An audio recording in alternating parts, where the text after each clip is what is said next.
Hello, hello everyone. How's it going? How are you?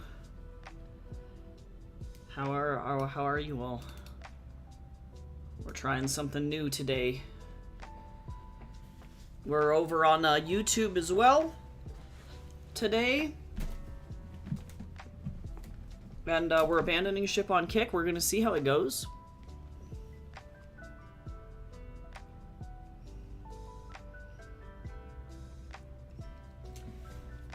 And we're gonna work on this. So hopefully I'm not gonna get copyright flagged for this music. We're just listening to the like 24/7 like lo-fi girl on YouTube. So I'm like, please don't end my life. We gotta work on a backgrounds today. Abusing Ryder's powers as you should be. You were given the power of evil, Ava, and this is what we must do with it, okay?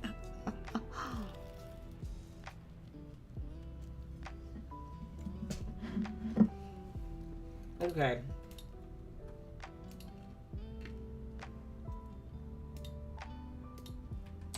Let me see here. So it looks like I'm going to need, to open up my perspective, I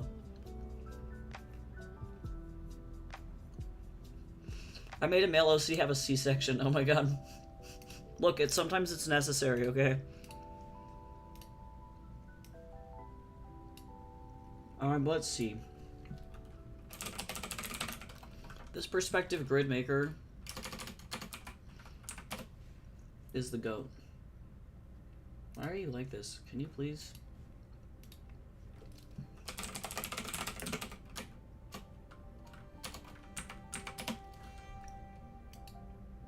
Okay.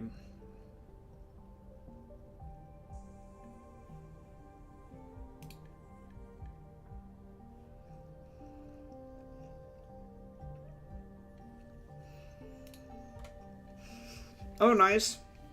Lego games are best. Ooh, send the link to that. The Asian Lo-Fi? Sure.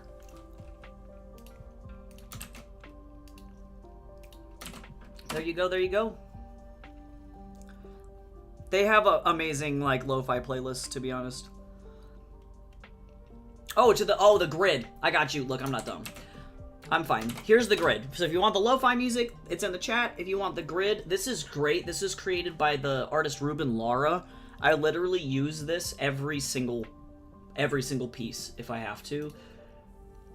It's amazing. Like, seriously, you can choose 3 point, 2 point, 1 point.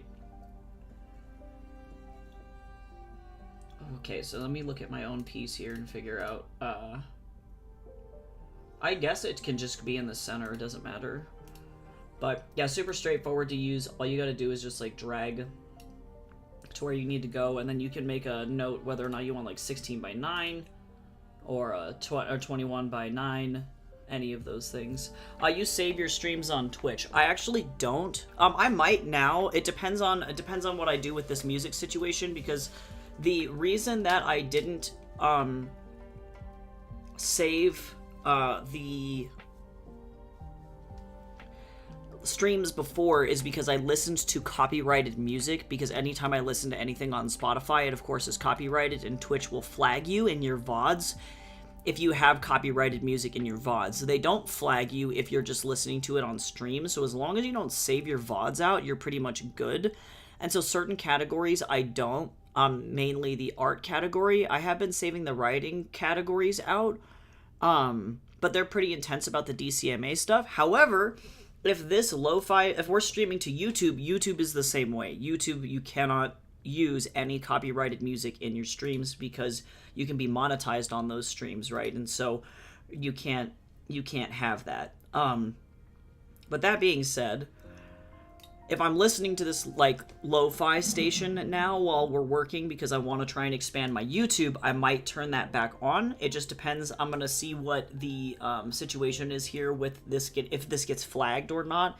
If it doesn't, then I'll turn my streams back on over on Twitch, and if it does, then I won't. So that's kind of the skinny here. really depends on, yeah, depends on the channel and depends on on what we're doing in there. Technically, I've been streaming in the writers category every once in a while, so like I should have been turning that off, but like I haven't, so, and Twitch hasn't come for me yet, I don't think.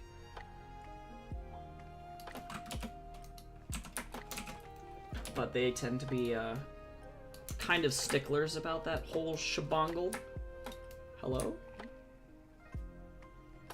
Oh, it actually was in the right spot. Would you look at that? All right, so let's get this background in here. Yeah. Because I think I can turn that on. I'm going to turn it on to save this particular stream here. And we'll see what Twitch does.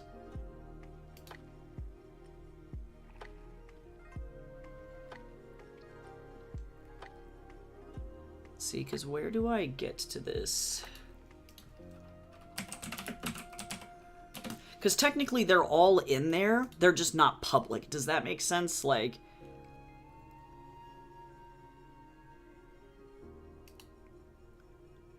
store past broadcasts, stream settings, creator dashboard. But where is it? Oh, stream. Exclude categories. There it is. So I can turn these off for now, and we'll see. We'll see what Twitch does.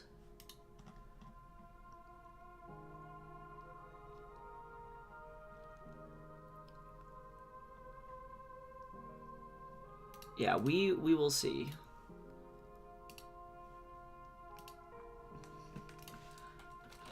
But I'm going to try switching over to YouTube. We'll see how that goes. I don't know if my YouTube fan base is large enough to get there in terms of, like, actually, like, making a difference. But, like, Kick was also pretty quiet as well, so I definitely don't feel like I'm missing out on anything if I'm not over there, you know?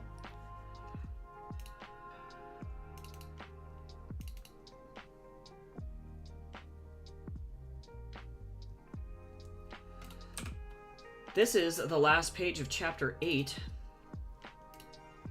which is super, super exciting. Okay, was it this page? Oh, nice. I'm glad that you were able to figure out who they were.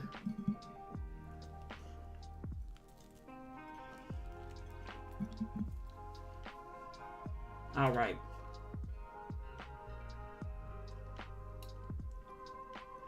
Look at these jankety lamps that I made. Hopefully nobody will care.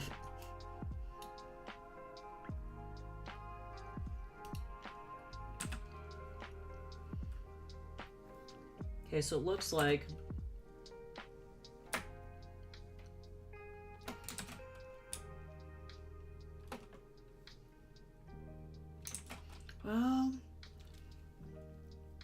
oh yeah, sure, please, Gabriel. Yeah, feel free to share a link to anything that you'd like.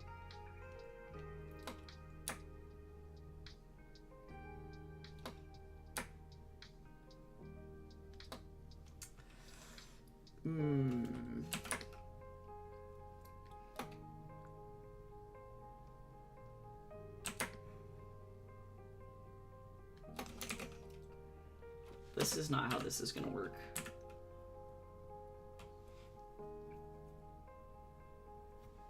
They gotta be further down the hallway.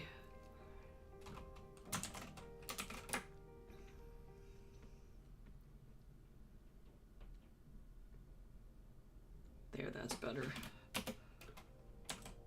So then I'll do like this. Hey Kraken, how's it going? Welcome in.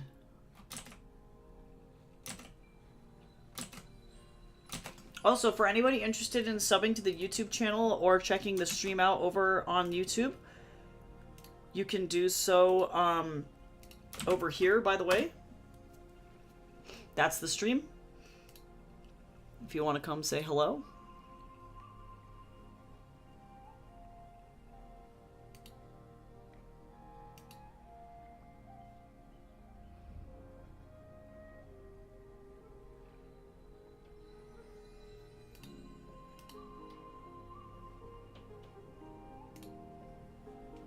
I'm doing pretty okay. I got some family stuff going on that's unfortunately not great, but it's nothing like super disastrous as of right now, which is good. But it just kind of is what it is.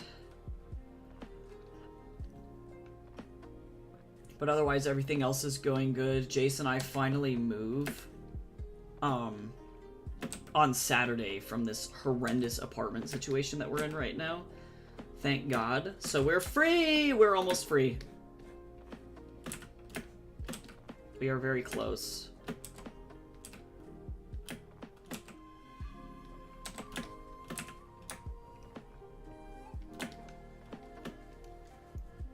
Yeah, I think it'll be okay, but thank you, I appreciate that a lot. Yeah. I just have some family who is like in a medical situation right now, but they're okay. They're stable and everything, so it's not like they're in danger. It's just, you know, that always gets difficult when you've got family that's in a situation like that. But yeah, I'm very excited to get out of this apartment because it is awful in here, and now we are free! And I don't have to live in a place that has roaches or black mold or any of that shit, so pretty dope. Super fucking excited to not have to deal with that anymore. Yeah, it was thankfully nothing in our apartment, but units around us have like serious issues, and I'm like, this is not great. Okay, so then there's these like little lovely things here like this. Oh, it's kind of far down the hall. This is like, I think this is the inside of it.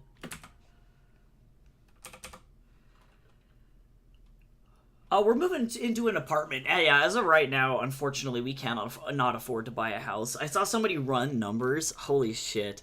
Because I know Whoopi Goldberg has been just, like, attacking Gen Z and millennials for no fucking reason. She's just, like, on a vendetta or whatever, and she was like, if you guys want to work 4 hours a day, you can't expect to buy a house. And I was like, Whoopi, chill out. But, like, some guy actually ran the numbers, and, like, the cost of housing right now is almost 7.8. I think it's almost 8 times higher than what it was when Whoopi would have been entering the workforce. And then, like, the cost of living, or the cost of college is like 8 times higher, and our salary is only 3 times higher. And so our wages are not keeping up with our cost of living effectively, and the numbers were rough. It was really, really bad, because I knew that that was the case. I just didn't know how bad it was. But this guy did a great job of like breaking down the numbers and why things are the way that they are. Rent is like also like 6 or 7 times higher. It's so fucking nuts. So I've completely given up on buying a house in the United States. Jason and I are planning on moving to New Zealand within like the next like 2 to 3 years, or I guess it's more like 3 to 4. But we are not going to live in the country anymore. So bye, America.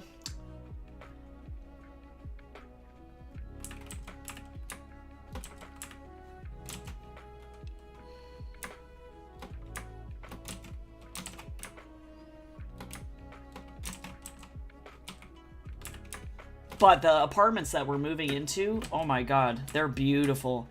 They're definitely like a luxury situation, and I've never, ever, ever lived in a luxury apartment, and I feel so bougie. It's gonna be ridiculous.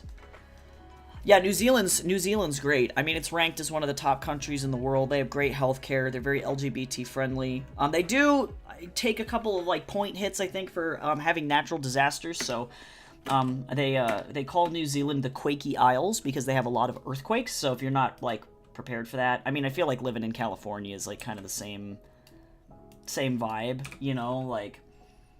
And so as long as you know what you're prepared for, you're pretty much good. And they do get some flooding and stuff too because of that, but it's not really like that bad. But we get flash floods here in Colorado, so I feel like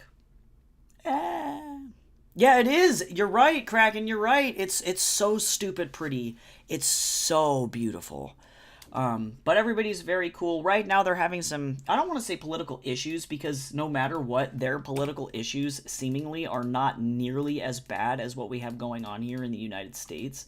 So it's like somehow not as bad. But the only issues that they really seem to be having at any given point in time is that, like, they have kind of a right-leaning government that doesn't really like to respect the indigenous Maori population at all. And they're not, like, super far right-leaning, but they're trying to kind of nip it in the bud before that happens. So, other than that, it's a pretty fucking cool place to live. Oh, nice. Yeah, Ava, hell yeah. Thank you for finding that video. Yep, that's the exact one that I was thinking of. I saw that this morning, and I was like, that's it. So yeah, we're all fucking suffering.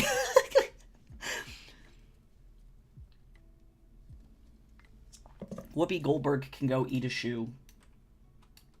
It's just so sad. You'd think that, like, somebody would be more, like, kind to people having had, you know, like, you know, you'd think that people would be like, yeah, the struggle is real. Like, I shouldn't, like, dick on people who are also struggling. And it's like, no, she's just an asshole. I just always wanted to move to New... I can't. I don't know what the Jewish population is of New Zealand, but that's funny. That's hilarious. I'm here for it. Yeah, Jace is going to try and get into Auckland University for his master's program, and we're going to do that way. So effectively, we're going to be moving on his student visa. And it should be very cool. It should be pretty neat.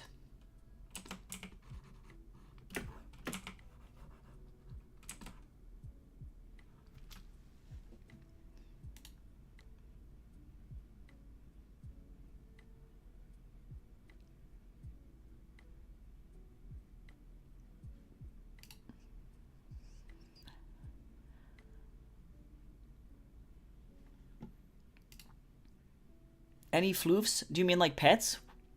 Yeah, we have one cat. We're going to move him across the ocean. He's going to be a traveling cat. But that's okay. Sometimes that's what has to happen. Okay, so let me see here. I've got diagonal, straight, diagonal, straight. So let's do a new layer here.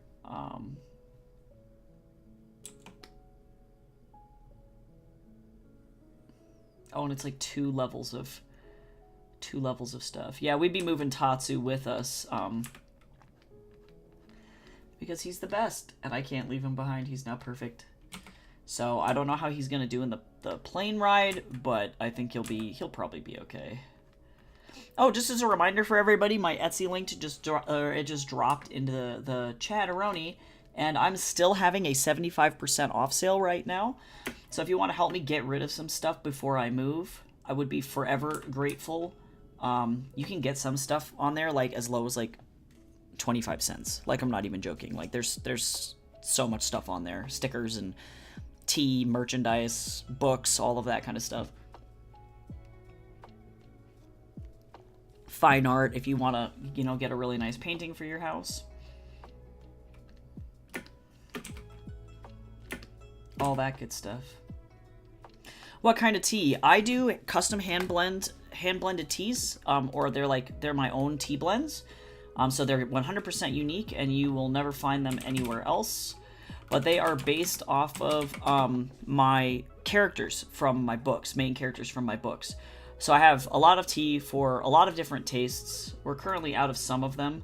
Like, I think oh no, I guess we still have Wukong tea probably, but yes, like loose leaf tea blends. Yes. So they are all 100% loose leaf. Each tin comes with 2 ounces of tea. So you can get between 10 to 20 cups out of them, depending on what you like to do with your tea, if you re-steep your tea. Also, everybody should hydrate. Thank you, Gabriel. But I have a couple of different flavors. Oh, it looks like I'm out of the Parissa flavor, actually. Just sold out of that one. But they are literally currently $2.50 a tin, which is kind of a steal. But I have a horchata flavored tea. This one is white blueberry, an apple pie, all-American apple pie tea, and then the troublemaker one, I like to say, like, it tastes like Halloween candy. Is Dr. Pepper hydrating? Damn right it is. You can do whatever you want, Ava. I'm drinking coffee, so But then I also have this Brady box tea set that comes with 5 different teas, including the Troublemaker tea as well. Over in the Journey to the West section, I do have a Sun Wukong tea that is a Tropical Paradise green tea. So again, all of these, I made the blends myself. I put together what I thought best exemplified each character, and they're all great. The tea company that I go through to produce them, the tea quality is just like amazing. They're super, super good. So if you like loose leaf teas, I do list all of the allergen information in the descriptions. So I don't believe like that one has an allergy. So good stuff. But yeah. But I also have let's see what else is in here. I still have some copies of some books. I have a bunch of different Journey to the West stuff, whether that be like pillows, stickers, that kind of thing. For Heaven's Equal merch, if you like that, or if you want to pick up a physical version of the copy or of the floppy, the first issue. I sell loads of traditional paintings, so I have all of these paintings or pieces of fine art that I would love to send to someone. Yeah, and you can get a pretty steep discount off of a lot of these. Like, some of these paintings that are over $300 are now under $100 if that's something that you're interested in. Some of them light up or change color. I always like using fancy paints. Let's see what else. I have also fine art prints. If you don't want to buy a painting, you can buy just a print for $2. Or also, most importantly, all of my commissions are also 25 or 75% off. So if you've been wanting a commission or to buy a YCH, like these YCHs are super cheap. Character reference sheets, adoptables, I have all sorts of stuff on here too. Yeah, and then some knit and crochet stuff if that's your jam. Only a couple of these items left, but a commission is 75% off. Yes, that is correct. Yep, and it doesn't really matter where you buy it from. If you want to buy it through Etsy, you can. But you can also buy it through, just through me, and I'll just give you the 75% off discount right now anyway, so. Hi, Karma, how's it going? How are ya? The only commissions that are not 75% off are the $10 stream doodles. So how much would it cost? So it depends on the kind of commission that you get. I'll show you some examples of different types of commissions. For some reason, it wouldn't allow me to call you Boxhead. Oh my god. That's so funny. It's like, now, that's mean. That's so funny. I think Twitch ate the message, to be honest. But in terms of my commissions, I have a bunch of different options for them. Yeah, full body, headshot, bust shot. Yep, exactly. So we got effectively those different types. So the character portrait is going to be that headshot, that bust shot style commission where it's effectively only from the chest up like that. And you can get line art, flat color, full color. And then I also have a whole body, just like you were saying. And so that's this one over here. And then I have a full illustration. And so these ones typically come with like this one here, like a full background. Like it's going to be like a whole painting. But the portraits right now are literally starting at $7.50 USD. And the more complex you get, it goes all the way up to starting at $25. 75% off any commission. Yep, that is correct. I also do character reference sheets, so if you have like a Dungeons and Dragons character or a fursona and you want like a turnaround of your character or a reference sheet with like a color palette or things like that, I do those kinds of things too. Or I also offer YCHs, and if you're not familiar with those, effectively this is like a predetermined pose. And you just send me the image of your character, and like I can change the outfit, the gender, the background color, the expression, the species, like literally anything. You just send me your character and I just kind of like insert them in here. So those get done pretty quickly. They're already effectively pre-made. Or like I have this one that's like a group of 3 characters with some graffiti, like astral graffiti going on in the background, and body types can change. It doesn't really matter. So yeah, effectively anything that you want. And then of course I have my like one adoptable here. That's effectively he's a half orc. So if you want to play D&D and you don't know which character to play, this half orc effectively comes pre-built with a character sheet and stats, and all of that good stuff. So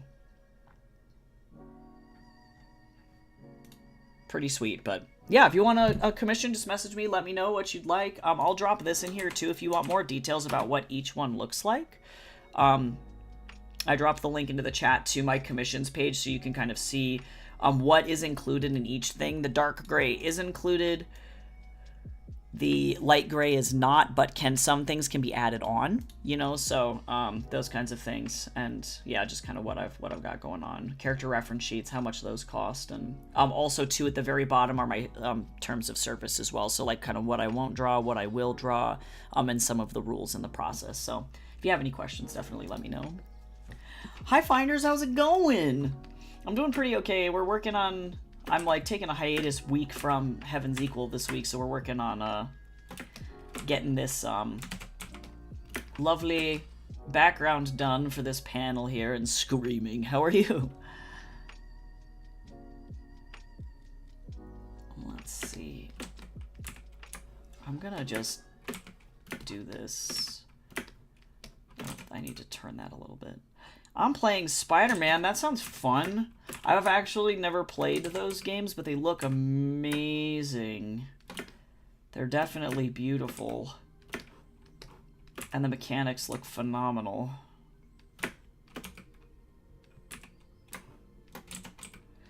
Oh, nice. Art Fight. I always forget that Art Fight exists, and then it's around this time of year, and I'm like, oh yeah.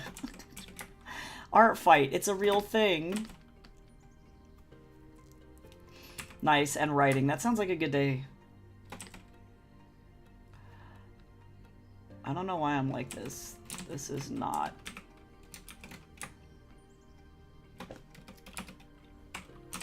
Hold on now. I don't know why in the hell I decided to do this. I need to put the perspective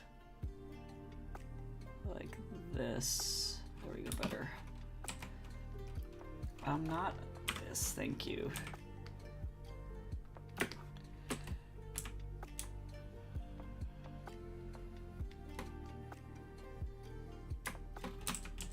Oh, actually, you know what? I might try and flip this and see if this will do what I need it to do.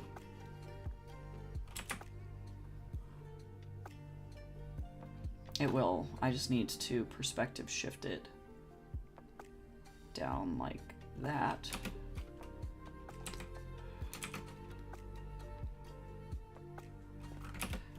We're also trying to stream on YouTube for the first time today, so that's a thing that's happening. So just hanging out. I don't think anybody is over there, but that's okay. No worries on that one. We'll see how it goes. I have like 260 subscribers, but I recognize I stream in at a weird time, so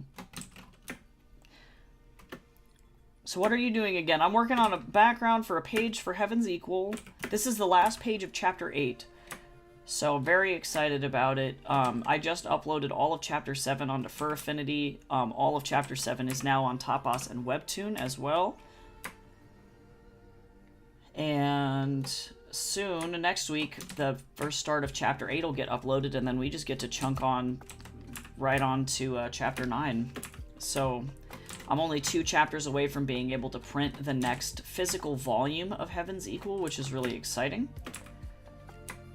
And we're starting to get into the nitty-gritty in this particular comic of a lot of like Sean's like family trauma, which is interesting to work on. Because our main character, Sean, was adopted when she was a kid, and she's never met her birth mom until, like, literally just now. I heard Sun Wukong came running. Maxwell, welcome. Here he is. Here's the boy. There he is. There he is. I write an adaptation of Journey to the West called Heaven's Equal. If you want to read it, it's on Tapas and Webtoon, or Webtoons. I just dropped the link into the chat if you want to check it out. You can subscribe over there if you want. Check it out. We're almost to chapter 9. This is the last page of chapter 8, so I've almost got like 200 pages of this thing. This is page 195 that I've worked on. I can't believe that I'm like still going. It's insane. But it's a tried and true adaptation of, oh, damn, ads. Ads are cursed. Alright, let me know when you're back, Maxwell. Ads are cursed. gods are cursed. We don't like them. Oh, I don't want to... I'm going to try and steal this. Oh, no, wait. Yeah, I am going to try and steal this. I'm so lazy. Yep. So we're almost, yeah, we're almost through. Almost through it. So, yeah, Sean's learning effectively that, yeah, her bio mom is around still. And if you're familiar with Journey to the West in any extent, then you'll know, like, definitely, what is happening in this comic. It's, crazy. So yeah, if you're familiar with the story at all.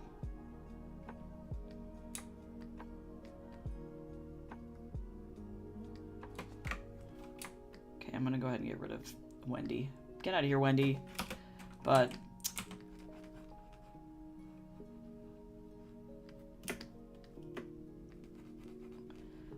I love Wendy. She's great. Sean's mom is good. She doesn't know what's going on, but that's okay.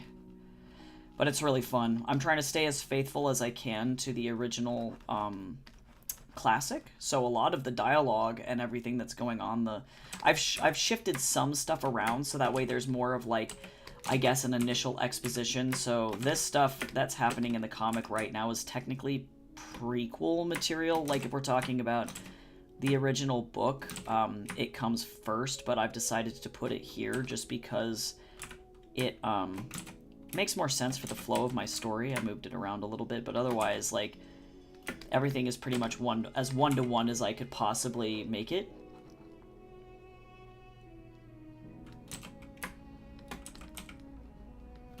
Because I really want, I don't know, I want to introduce people to the original content as much as I can, because I love adaptions that go absolutely crazy with the content, for sure, but I definitely prefer honoring the original, too. But thank you so much for popping in, Maxwell. I appreciate it.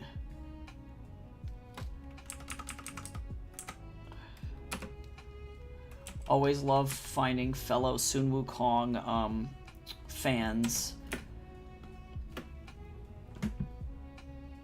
Oh, yeah, nice. That's awesome. Which one did you just finish? I've been meaning to get around watching Lego Monkey Kid, because that's where, like, half of my fans come from, and I've never seen it, and so I'm like, should I watch it? The last Monkey King content that I consumed was the Monkey King Netflix movie, and it was fucking phenomenal. Omniscient Reader's Viewpoint. I see, I see.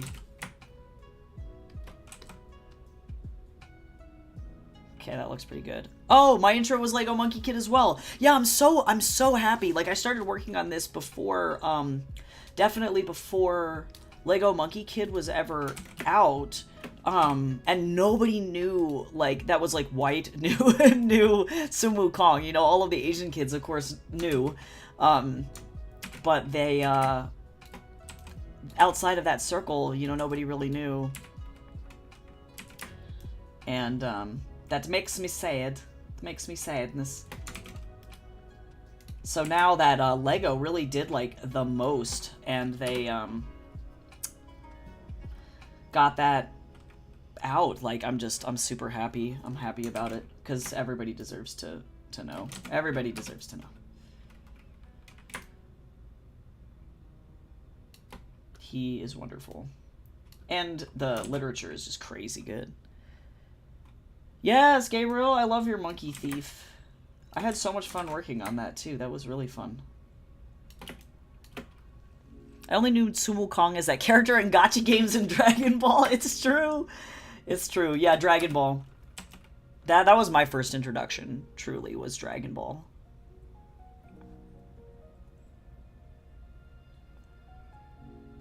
Oh, nice. Yeah, and I haven't seen American Born Chinese. I love Michelle Yeoh, though, so I have to watch it.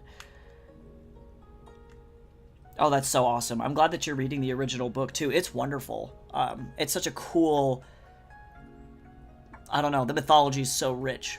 And Wu Chang'an did a great job writing. Like, it's really good. Nice. Oh my god, Sun Wukong inspired Pathfinder character. That's amazing. That's so amazing.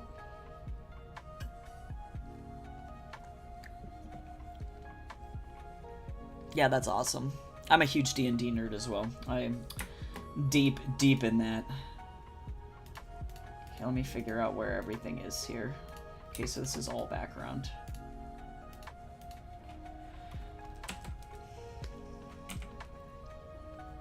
Yeah, I think my main goal with this adaptation is to try and, like, teach people about how Chinese myth works.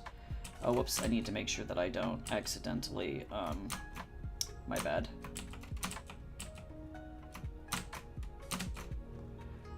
This needs to be... There we go, 100%. That was my bad. I want to teach people how it works, you know, like what the content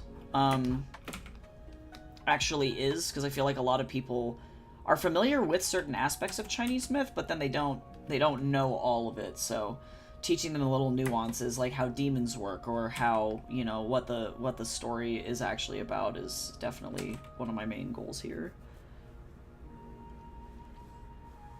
Oh, that's so awesome. Yeah, well, and it's tough, Maxwell. It's true. Like, I think there's just so much information in this book in particular that if you don't understand culturally, like, what it was about or what was going on at the time, it can also be really difficult to understand where they're coming from. You know, half of it is, like, understanding, yeah, the culture in the 1500s and how that influenced the book.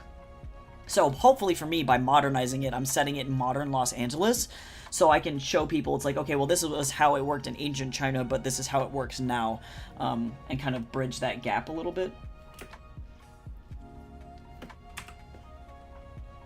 So it's definitely been a massive learning curve for me. There's been a lot of research, and also too, like, learning a little bit of Mandarin so that I understand what the hell is going on. I don't know what's going on. Oh, nice. That's so cool, Gabriel. Yeah, I love D&D.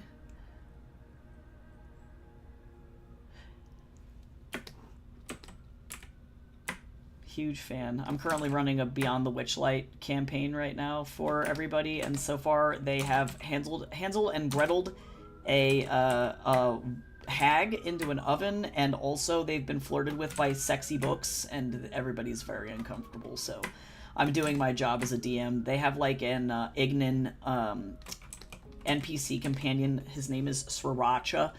So, like, all in all, I think I'm doing a good job. Also, yes, Ice Cream and Spider-Man, A+. That sounds super, super fun.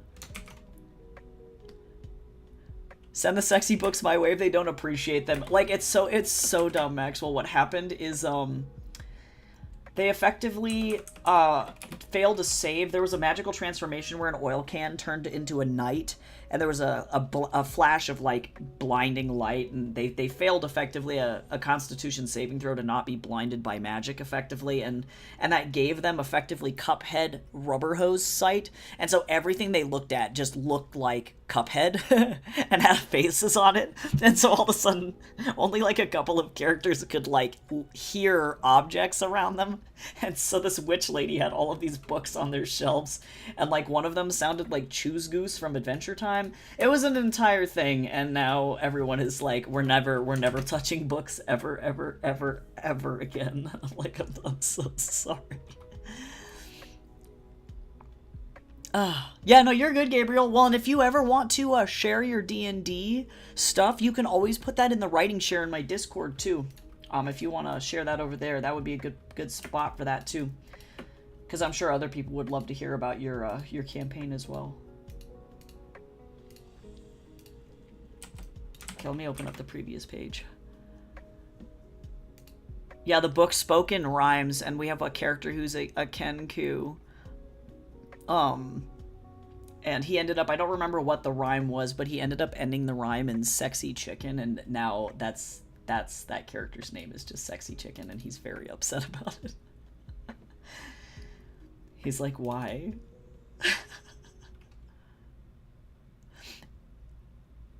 Fucking cursed. So,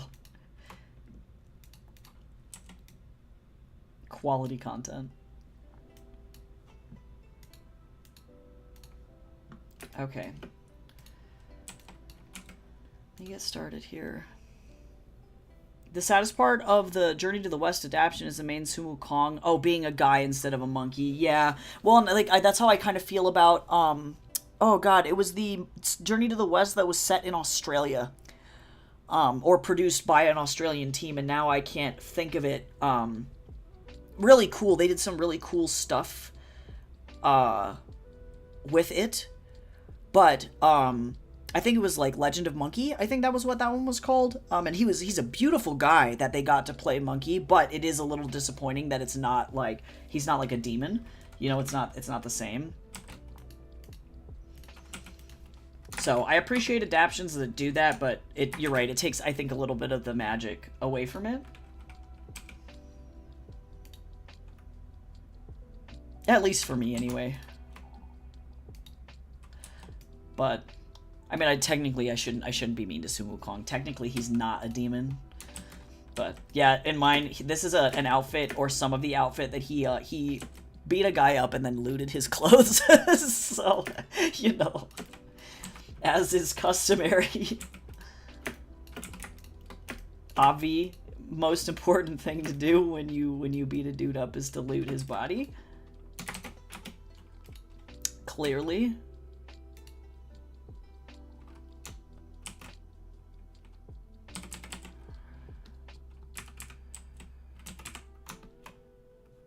I don't listen to lo-fi much because it puts me to sleep, and so now I'm like, this is the most soothing music that could ever possibly happen.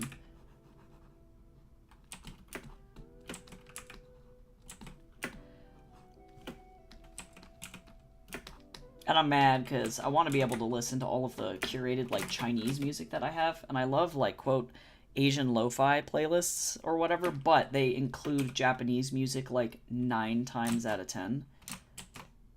It's typically all Japanese. Which is great. I love Japanese music, but... Oh, Maxwell, thank you!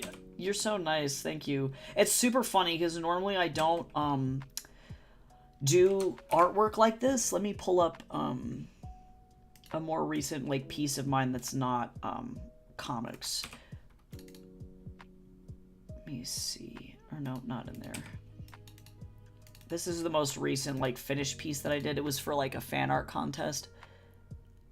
But normally my artwork looks, like, totally different. I had to completely change my style for the comics purpose because I need to be able to work super, super fast. And so I am sad that I don't have the time to, like, put this much, like, love into it. Because if I could, I would.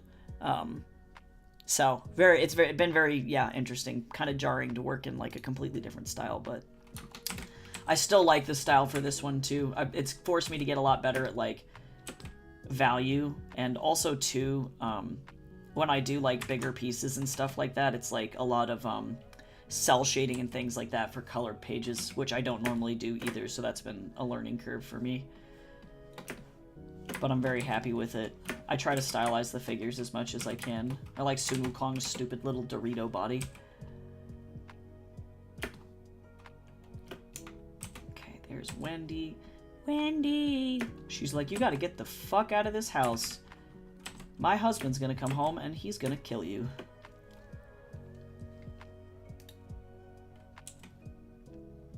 Okay, let me figure out... Oh wait, this is the cursed plant panel. Oh, thank you. Yeah, I appreciate that a lot. I really like exaggerating the form. I'm really inspired by not only anime, but also definitely like American comics and early 2000s cartoon. Oh, thank you, Maxwell. Yeah, thank you. If you have a Top Boss account and you want to like go throw a sub over there, even if you don't read it over there, I would appreciate it. Top Boss is a lot friendlier to the creators than Webtoon is. And also, too, I learned that I can't get notifications when people comment on my comics on Webtoon. It makes me so sad. I'm like, why? So, if not, that's cool. But I always extend the invitation because I think I'm like 20 subs away on Webtoon from getting... Or not Webtoon, on Top Boss. from getting monetized. But yeah, the main difference between the two platforms is like one, like Tapas, you only need 100 subs to unlock ad revenue, but on Webtoon they require 1,000. So it's like the threshold is very, very, very high. You have to effectively go viral in order for that to happen to you. So subtle differences, but also too, I just want to be able to reply to comments. That's all I want. So I gotta remember to go and check up on comments over on Webtoon. I try and reply to as many as I can, but I legit did not know until like probably like a week or two ago that was what was happening, and that there were actually comments on my Webtoon, and I just was not getting notifications because I thought that you do get notifications, but I was wrong. I was wrong. I was a fool. Apparently people have been asking for those notifications for like a decade. They're like, please, Webtoon. Webtoon's like, now.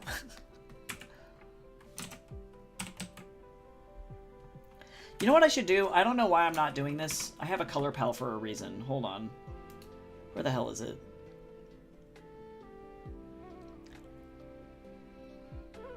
Oh, hey, thank you, Maxwell. Thank you so much. Be sure to pop a follow if you want to check my streams out later. And thank you so much for checking out my comic as well. You are awesome, and I hope you enjoy it.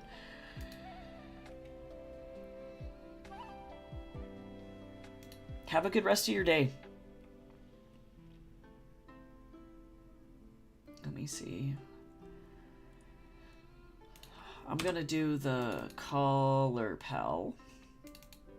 Where is my color pal? There it is. I don't know why I didn't have this open.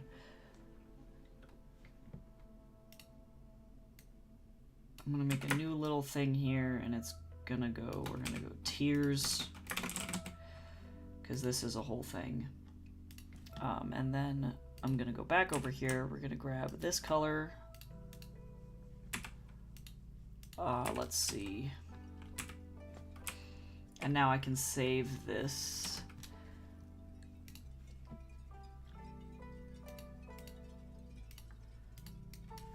And that way I don't have to go and like search for it anywhere. And I can just be on my color pal, so I don't have to suffer.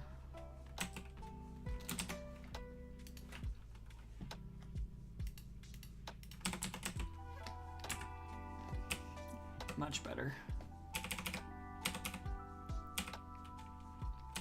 Nope, wrong layer. There we go, better.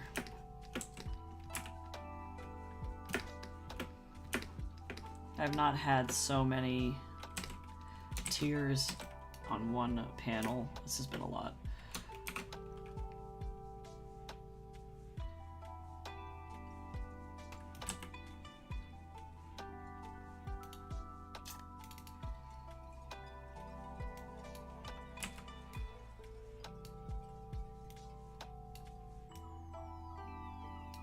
Have you ever written homebrew for D&D? Yes, yes I have. I actually got started in tabletop gaming, not by playing D&D actually. I ended up playing Fate Core first, which is all 100% homebrew, so I've been writing homebrew campaigns for a variety of different systems effectively ever since I started playing. But it's been a minute since I've done a homebrew D&D campaign just because I am lazy.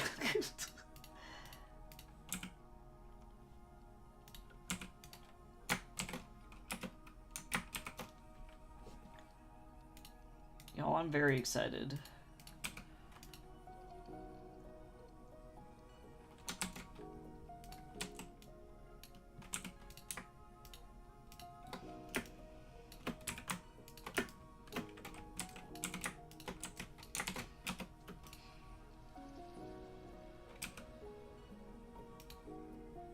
Yeah, sometimes having a short homebrew is not a bad idea. I found, too, that with the player party that I have, sometimes it's just difficult to get people together, so sometimes it's good to have kind of a shorter campaign.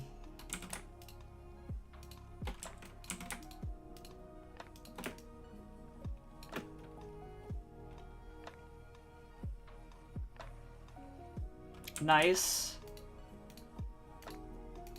Yeah, that sounds awesome.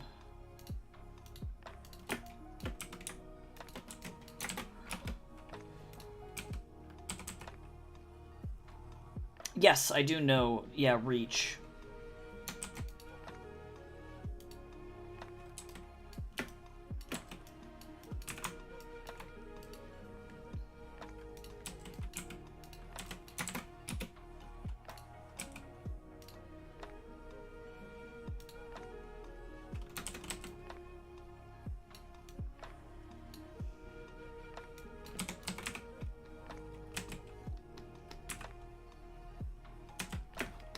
This lo-fi is gonna knock my ass out.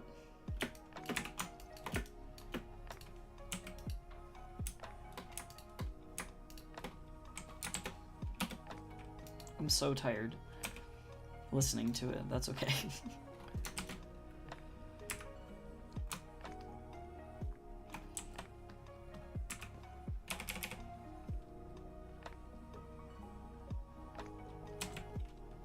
Oh, I also wanted to extend the opportunity to everybody too. I totally forgot to mention it.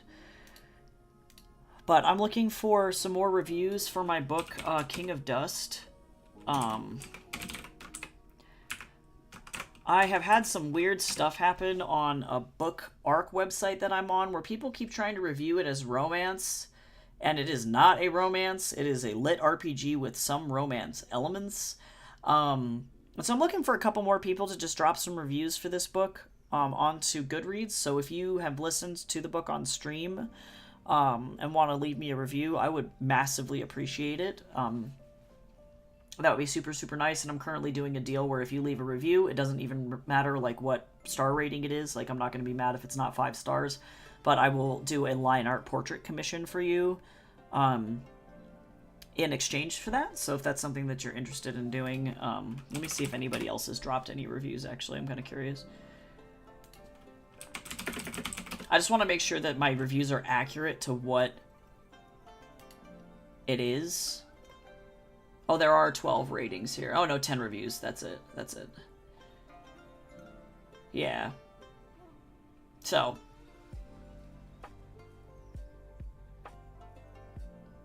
I would be a lot happier.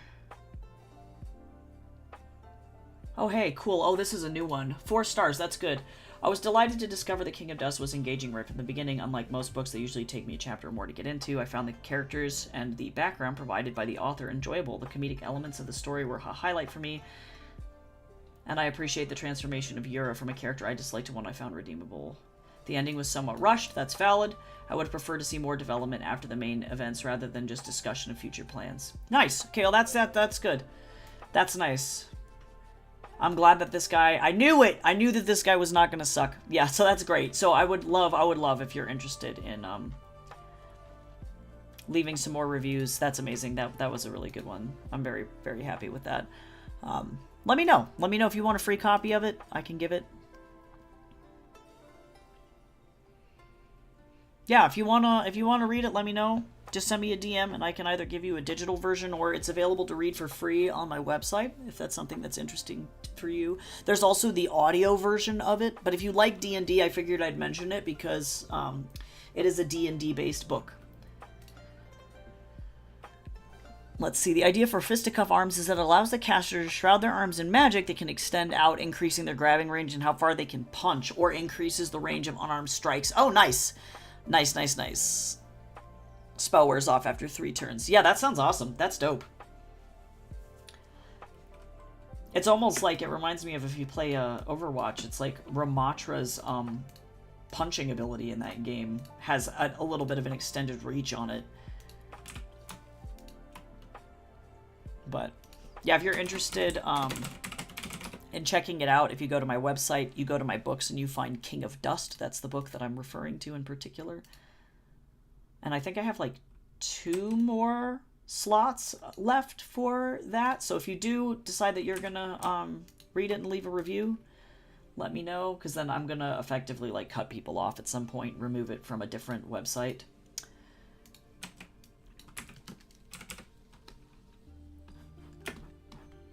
Yeah, I'll take a 4-star review. At least it's a 4-star review that is accurate. God, I'm just sick of people being like, there wasn't enough sex scenes in it. And I'm like, guys, it's not a romance. Please don't. So that's been my struggle, is that people are like, they expect it to be like a really horny, like graphic, sexy adult vampire book. And that is not what that thing is. It's like a D&D comedy.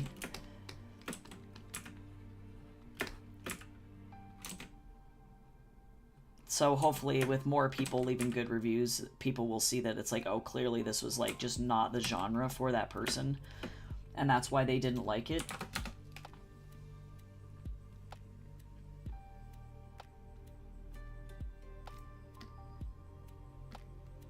Because sometimes that happens, but... I imagine the spell gets stronger the higher level the person with the spell it is, increasing range and how many turns it lasts for. It could even be applied to the caster's legs. I see, which used to increase heights like stilts. That's dope. Yeah, that sounds cool.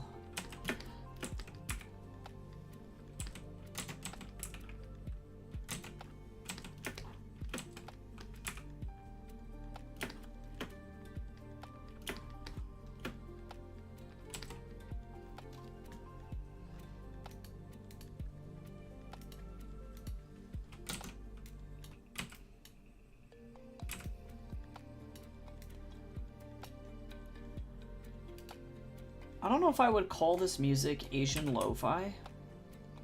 I'm like waiting for it to sound Asian-y. Because like this instrument just has, or this music just has a hung in it, or a hang pan.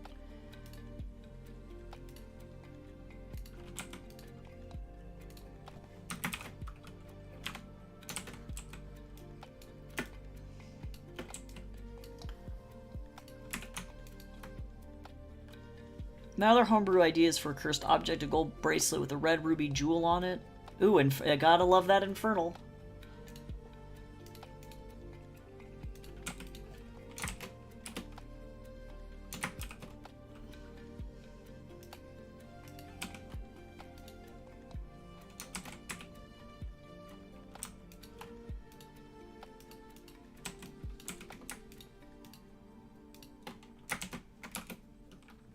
Well, you know what? You know who's a lazy son of a bitch? It's me.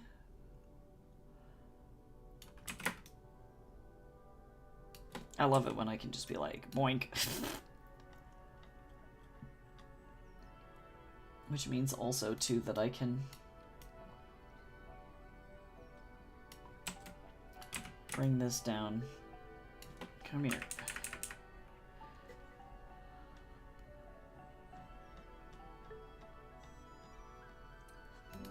Oh, there's some Asian flute. Like,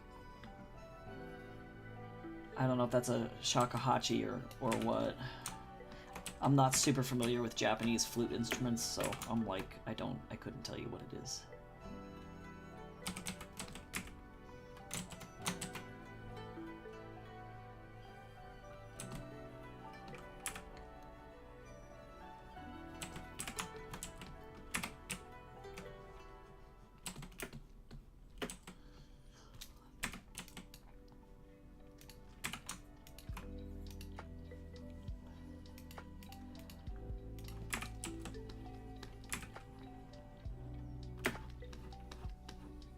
Oh, she's not crying anymore.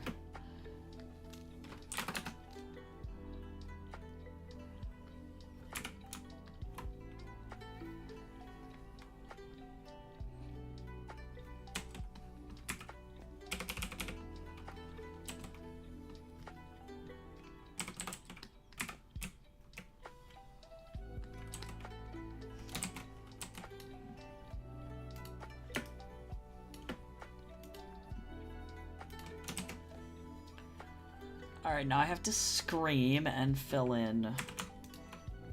Oh, did I forget to do a rug? I did.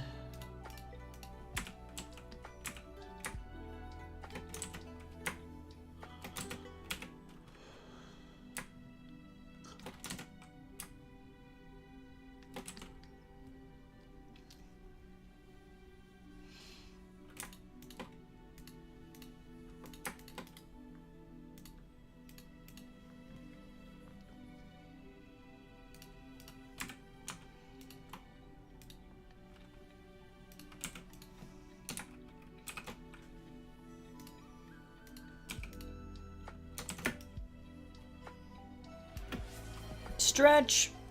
Everyone stretch.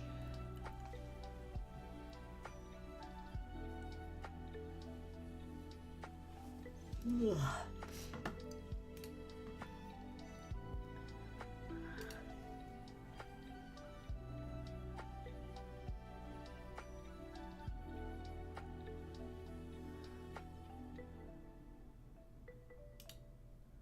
Oh, cool.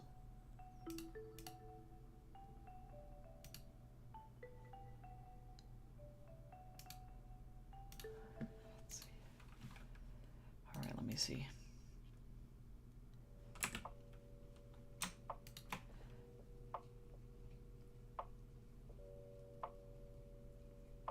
Do Sean's.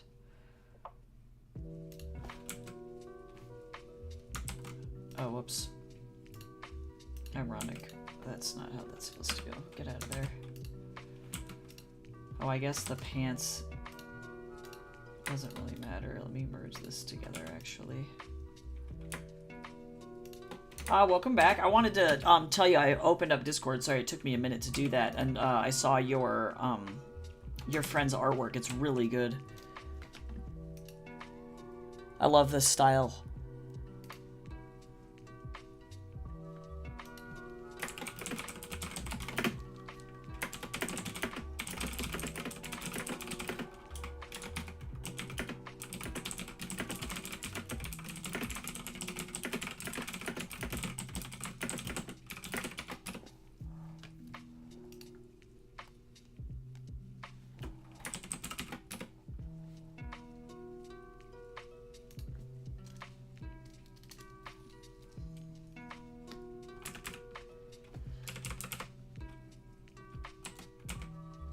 Let me see here.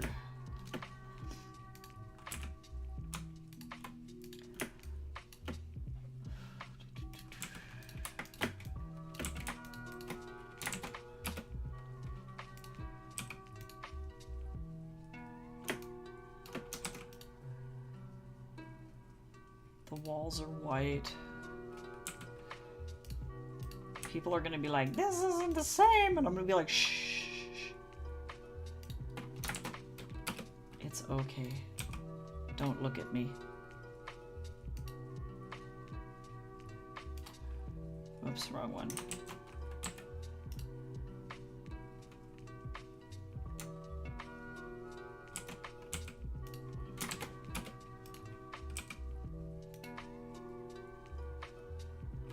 Whoops, wait, did this go in the wrong?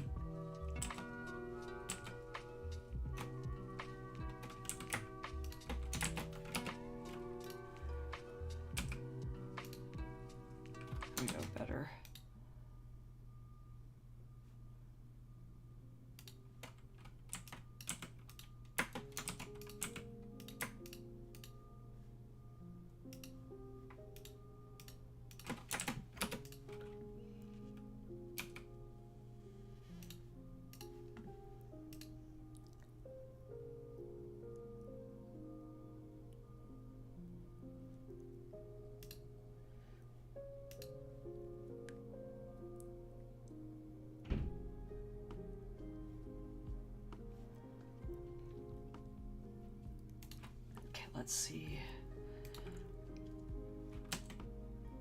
I need this thing.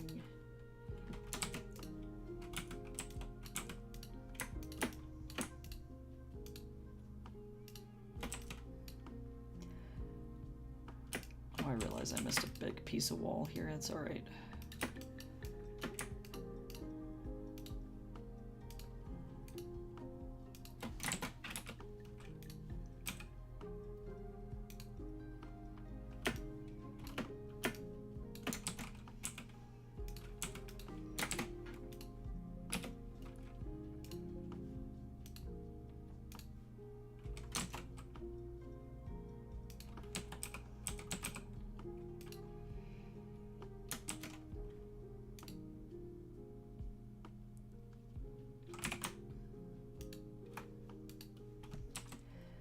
Oh, whoopsie.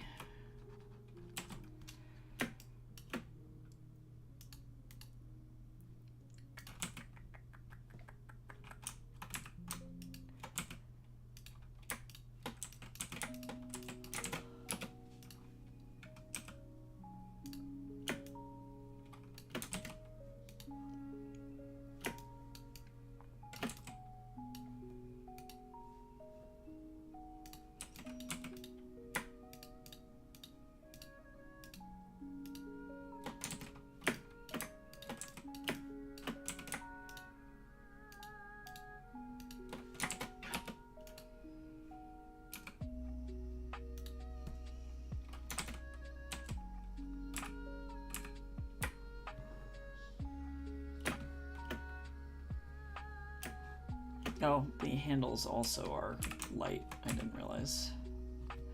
That makes sense because it's also metal. I am a silly Billy.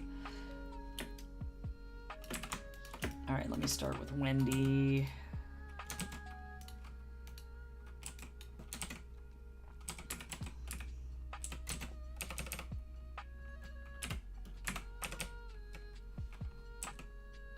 Okay. Ugh.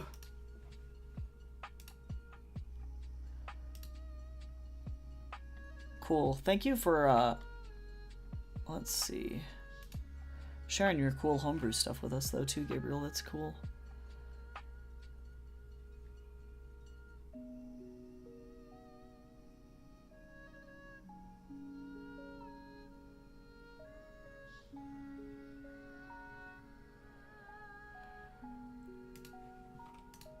Alright, let me see here. Wendy, Wendy, Wendy, Wendy, Wendy. I think this is also Wendy.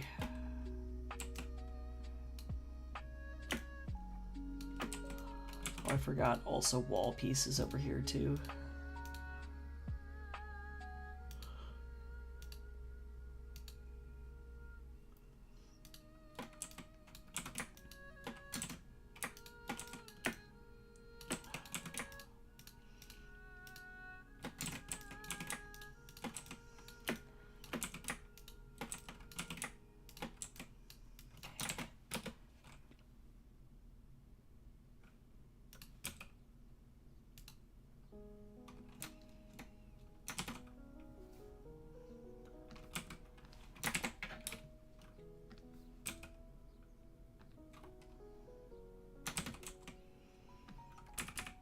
Not bad.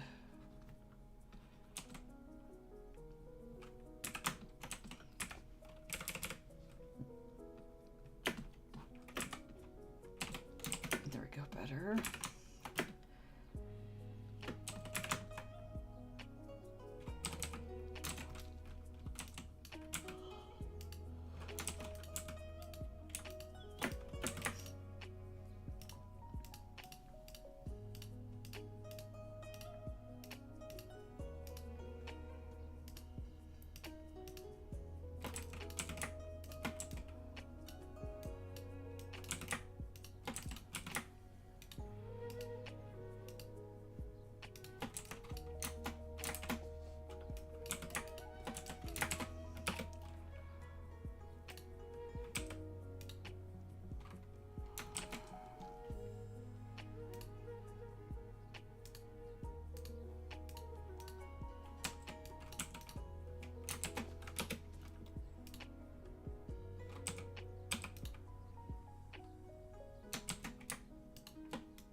Her head looks all like naked if I don't include that.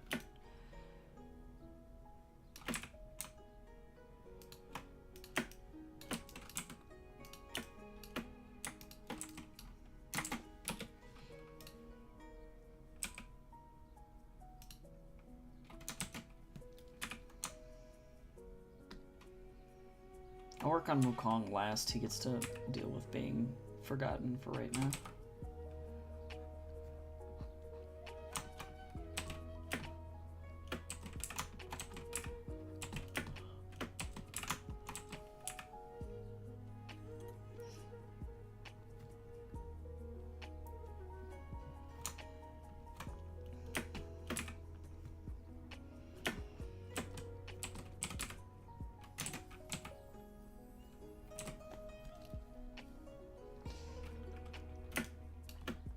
I always forget what the colors are for the inside of the mouth. So I need to open up like Wukong's character sheet to find it.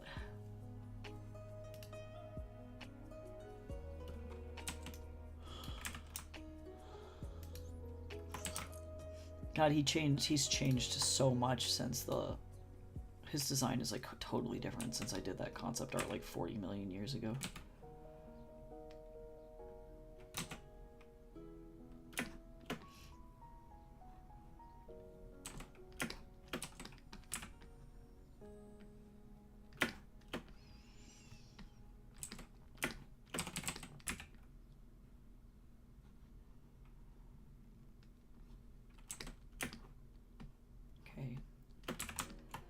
Looking good.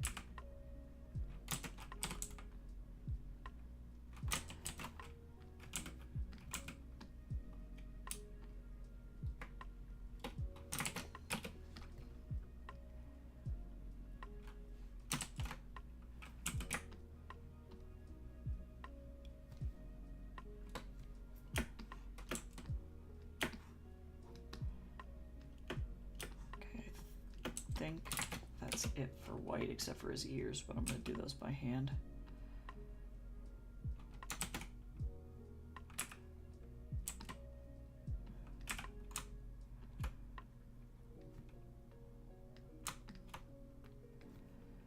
Like that.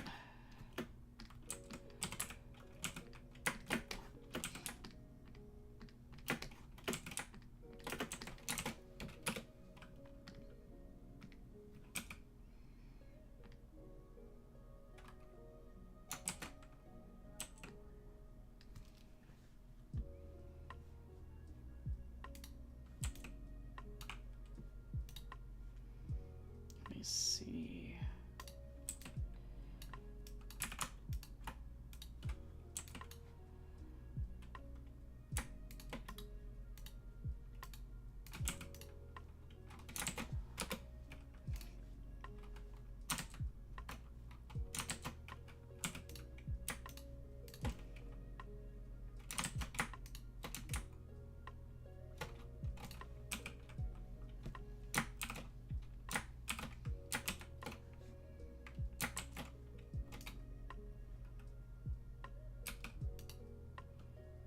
This lo-fi music is so mellow. I don't know what to do about it.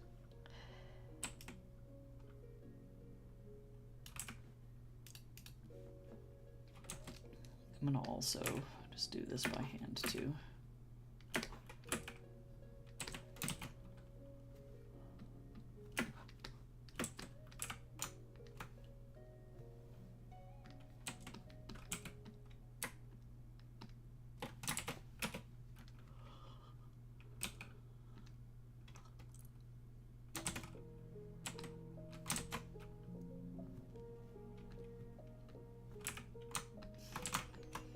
Almost there. I think stream is going to end a little early today because I'm going to finish this really fast. I didn't have as much work to do on it because I had already finished like almost all the line art, to be honest. And then next week we get to work on the cover of the chapter, so that's going to be exciting. I have to go and read through the chapter again and figure out what exactly I want to do.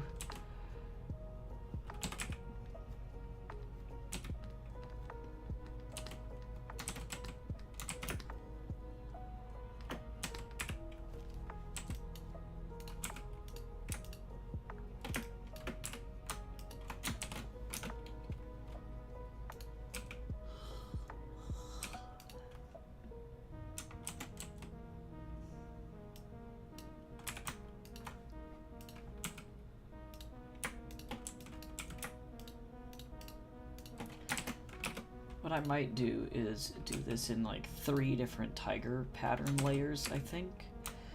So that way I can appropriately break up everything that's going on here. Okay, so then let's start with the hair texture for Sean. That goes over here. And I don't need this anymore.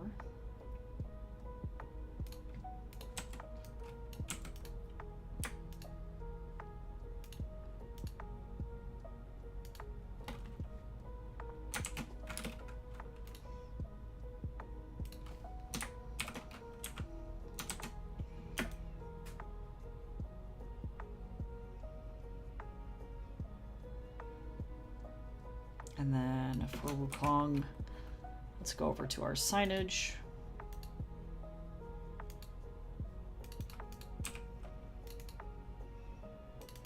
Get that tiger pattern.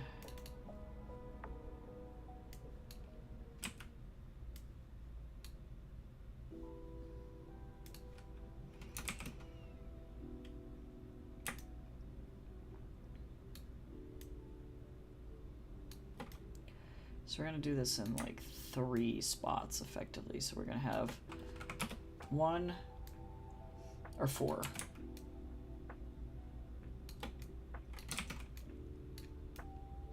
Two,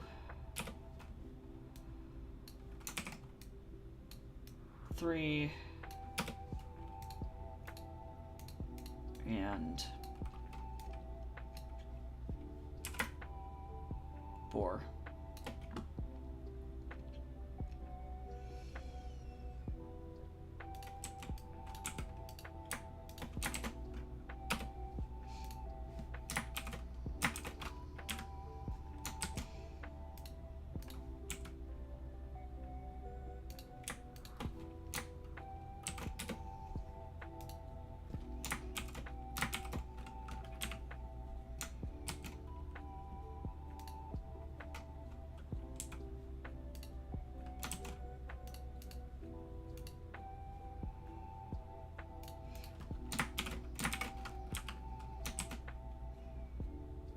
There we go.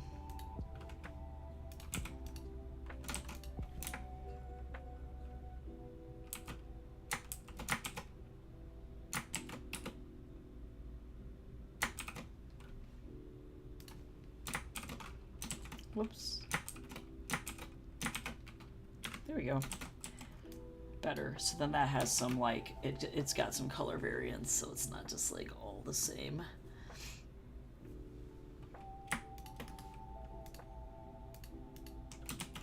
Nice. All right, so then that's that. Time for the thought or the speech bubbles.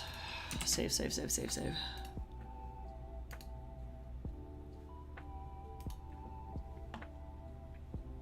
Okay, let me open up. I don't need my color palette anymore. I don't need that anymore.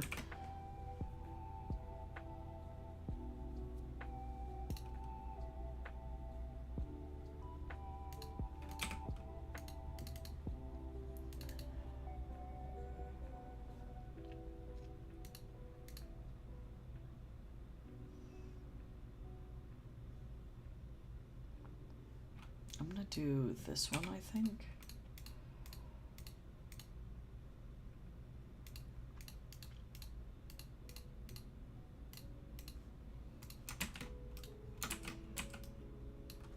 Make sure that I don't accidentally like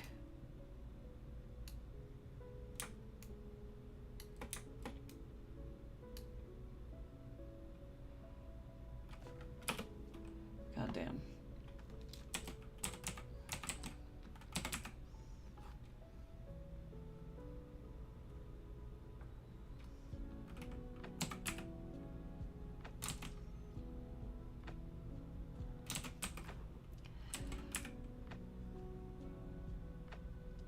Come on, hand. I believe in you. Don't be wiggly.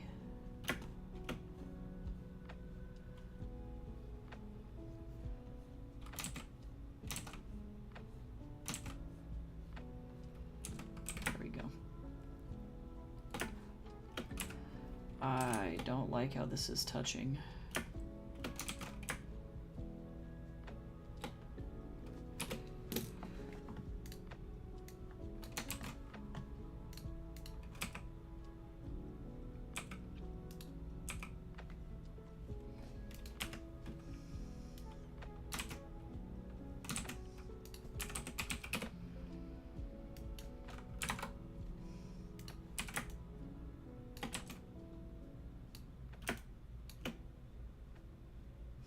I think this needs some more urgency. Give me just a second. I'm always bad at drawing like movement.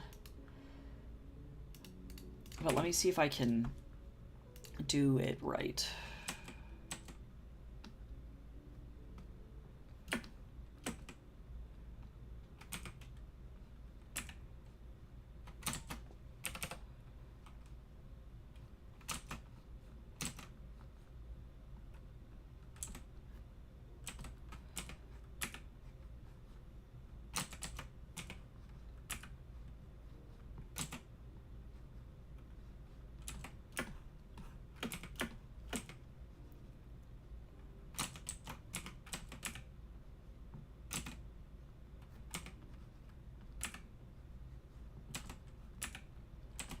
go and fix up the...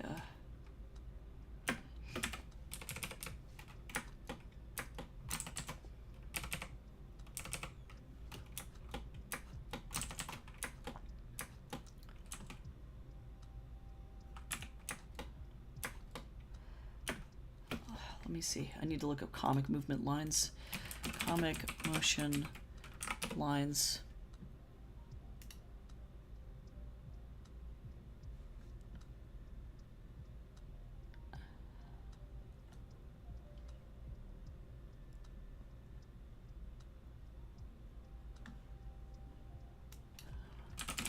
Honestly, I think manga does it better.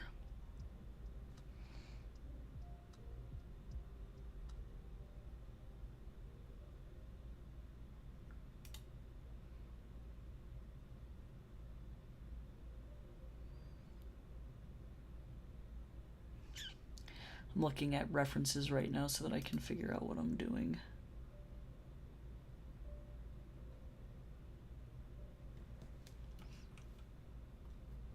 Now, did Dragon Ball do it the best? Maybe. Let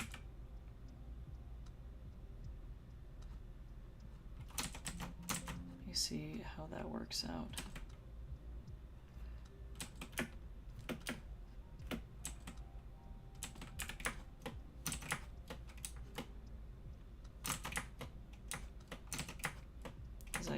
I need better movement here.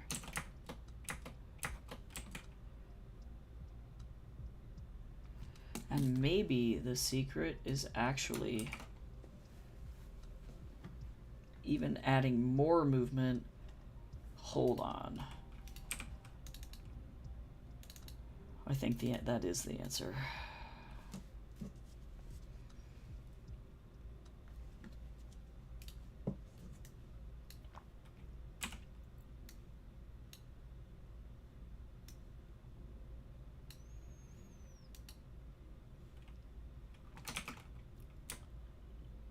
Rotate.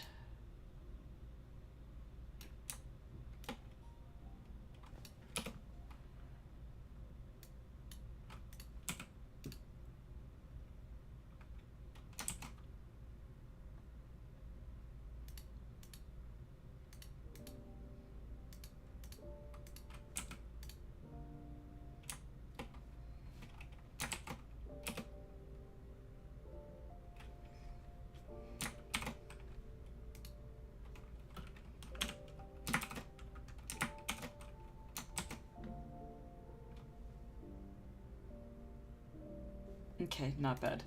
That's much better.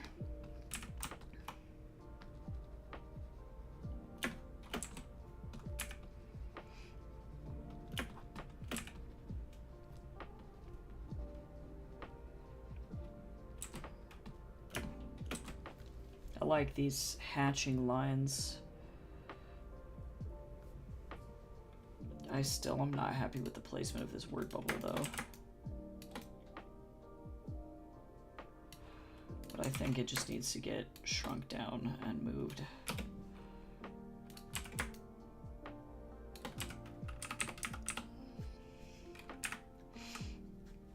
And it's just this one panel that's kind of urgent, to be honest.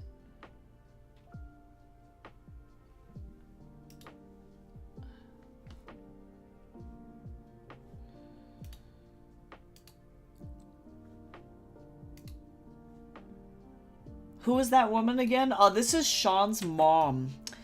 So Sean is learning for the first time that her bio mom is still alive and is very clearly in a weird situation. Because this woman's first reaction to finding out that Sean is her kid is, you need to get out of this house now. And the dialogue that comes after this is, you need to leave as fast as you can. When my husband returns, he'll kill you. So, definitely very weird.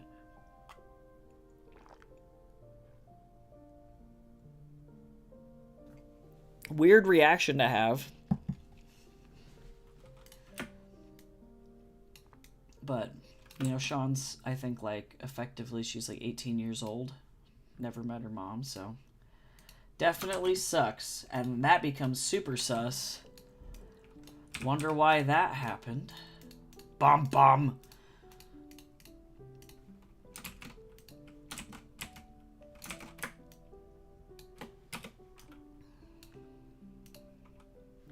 I really wanted to give, I think, Sean a reason to be involved in the problem, because she doesn't, as of right now, she's not very interested in helping Wukong get things done, and do what Yin has commanded them to do, which is solve the demon problem, you know?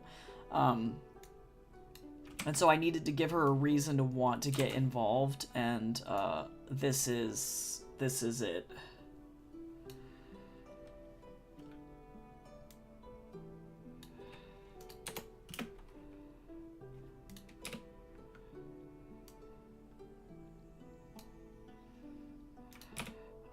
Let's see.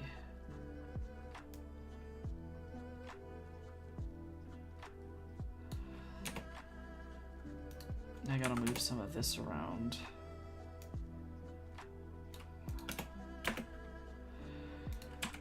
gonna move this up here like this. I just gotta make sure that this doesn't do anything weird.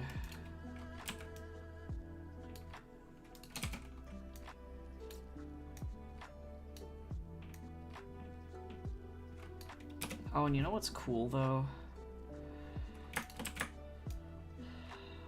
I might end up having to... I'm going to duplicate this speech bubble here, but I think I know exactly how I'm going to... I don't want this to go over top of Wendy's head. I am going to duplicate this and turn this one off, but I'm going to grab... Let's see, where is Wendy's head? This, and I'm going to erase away inside that so that there's like some, yeah. Oh, and actually, I'm gonna need to do this. I can lower this a little bit more, and then kind of just, oh wait, maybe not like that much. Well, a little bit. Yep. So shit's about to get real, very real for Sean. This chapter's kind of setting up, I think, a really big arc for her. Is her husband important later on? Yeah, this guy's crazy. If you're familiar, like, do you care about spoilers, Gamby? Let me know if you do. I don't want to say anything if you care.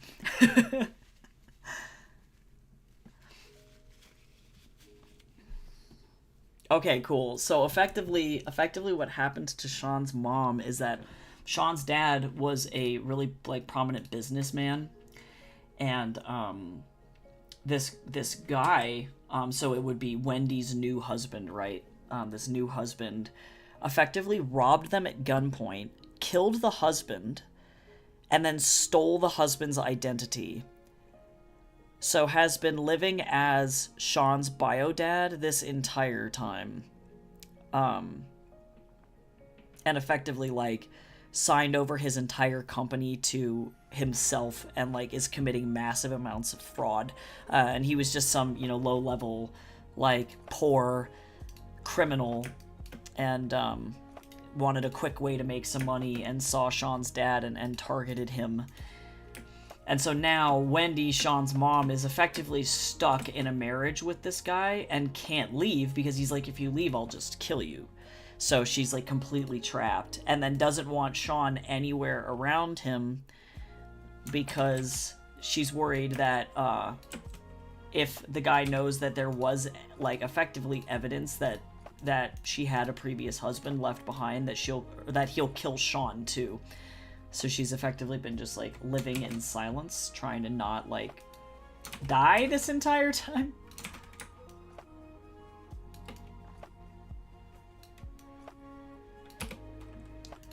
It is brutal. So long story short, that guy hopefully is going to get his comeuppance at some point in this comic.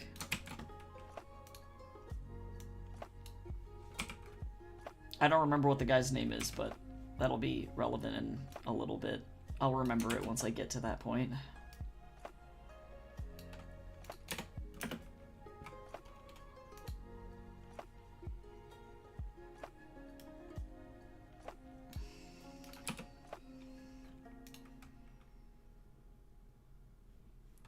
Okay, so let me see here. I need to go like this, and then we need to go like that.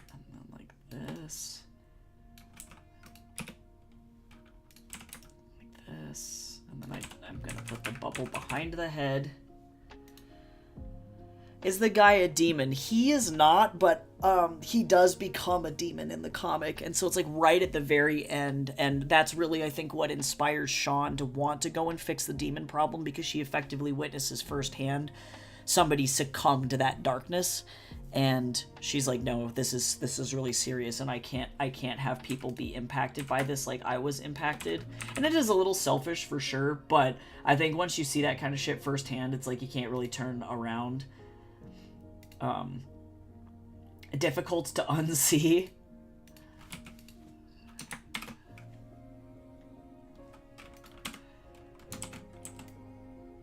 But he's gonna definitely be like a case study of like how you get to that point.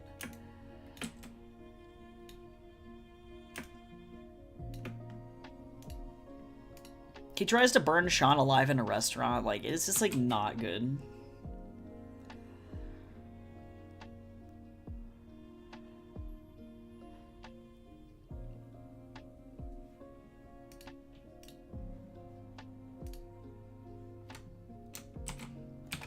So shit's definitely about to hit the fan. This was all very much like a lot of exposition and like setting up getting Sean and Wukong in the same place up until this point, and then now it's like, oh shit.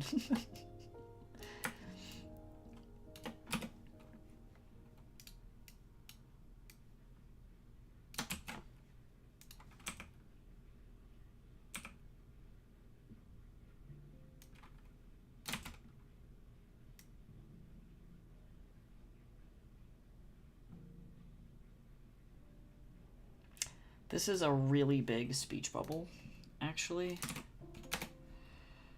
So let me very quickly... I'm gonna do this like this.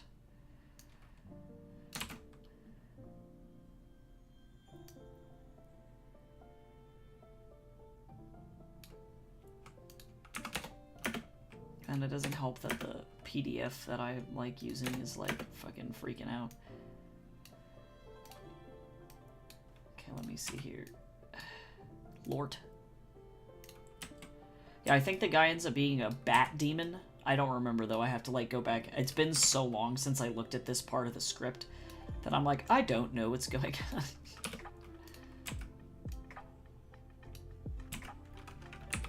I don't like that. Orphan. Get out of there. I say I don't like that orphan and just point at Sean. Just kidding, just kidding.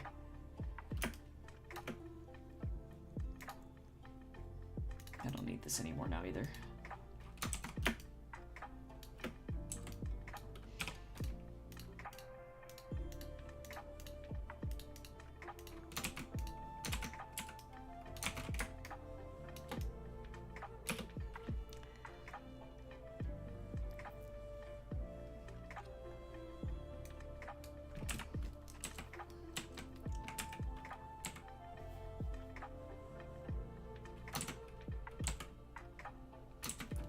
I forgot that snap was on.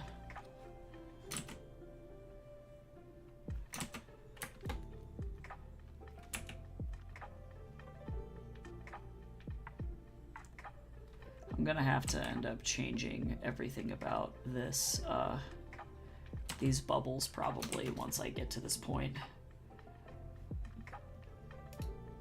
But that's okay.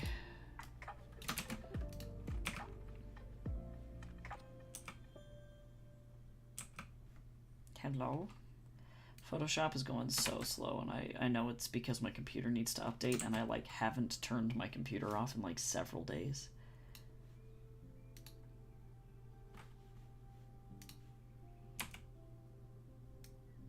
I love how Wukong is so suspicious over there. He's just like, this whole thing is sus as fuck. Like,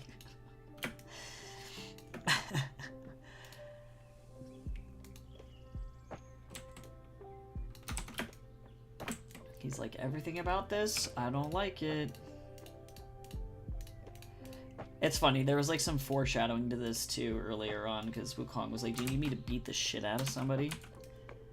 And it turns out, like, yes, probably.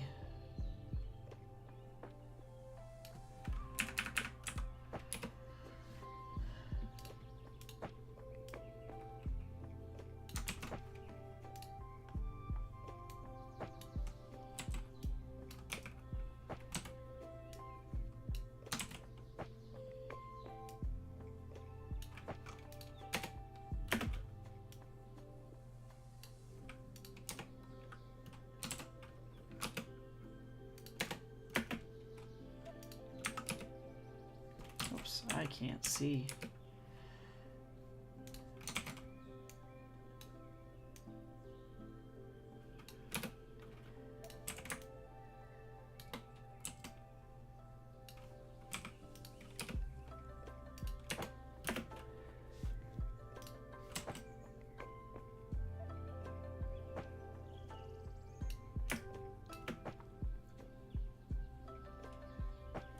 I'm gonna actually change the direction of this little swoopy, this little dialogue tail here. I don't like it.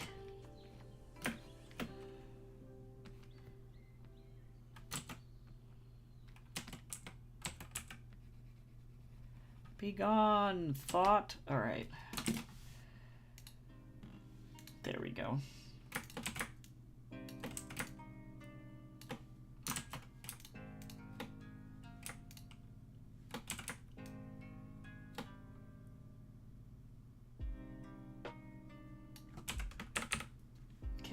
Another booble. I'll do like this one.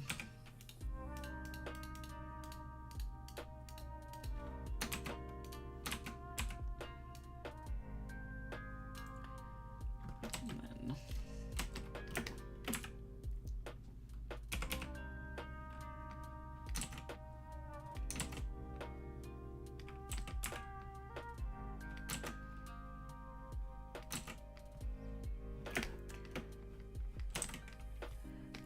Word or Windows, please. Windows chill.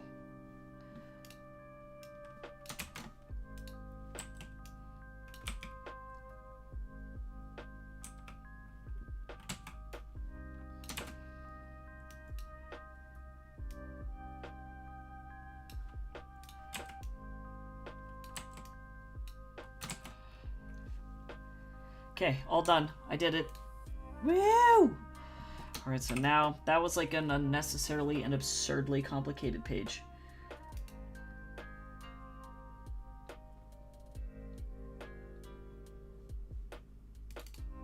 Okay, so now let me get this.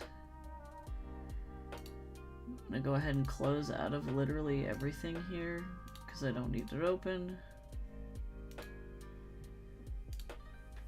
Goodbye, Soren, I don't need you either. The speech bubbles, though, I might, so I'll keep those open. Because I always close them, and I'm like, why?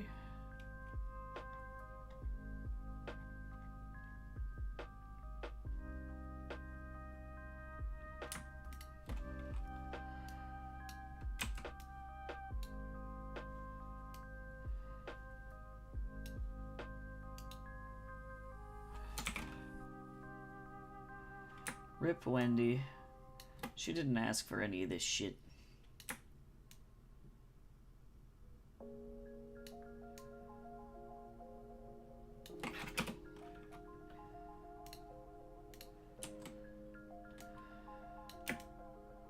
This was very much a Chuck Baby Moses into the river situation, literally and figuratively.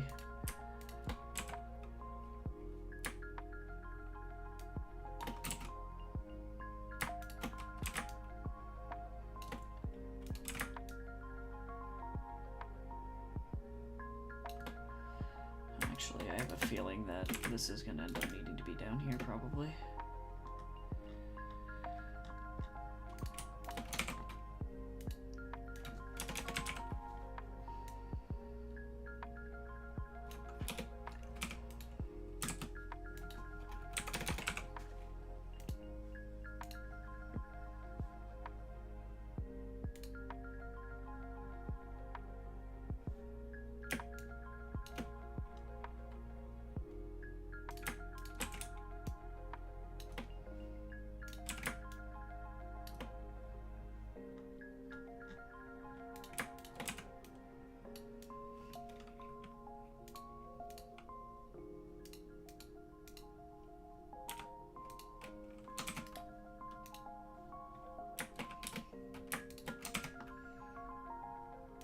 Alright, almost there.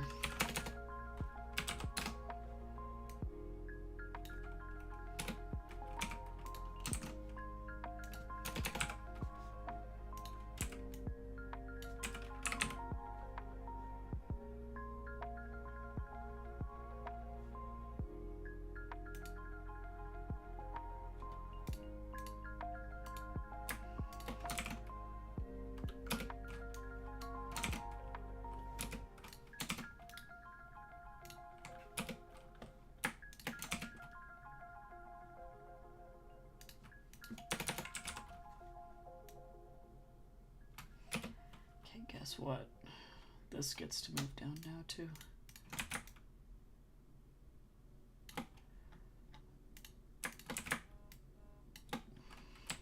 I need to go and draw the little edge. There we go, better.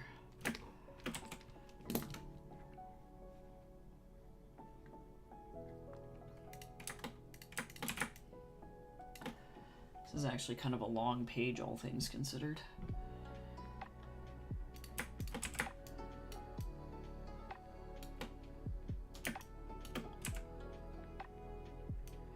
So what I'm actually gonna do, I think, for this bubble here is this is gonna be a massive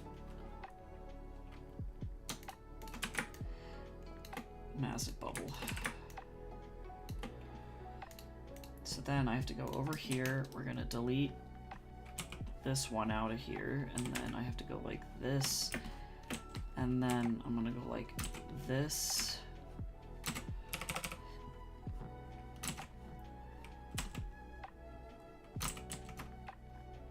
Well,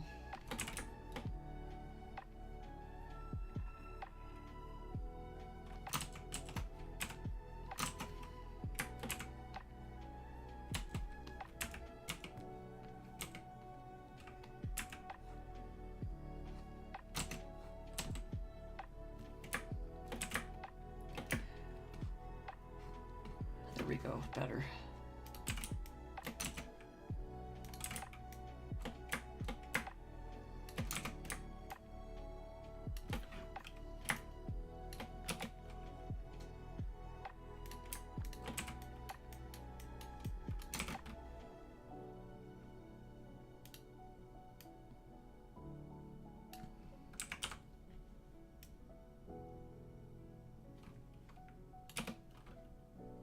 There we go.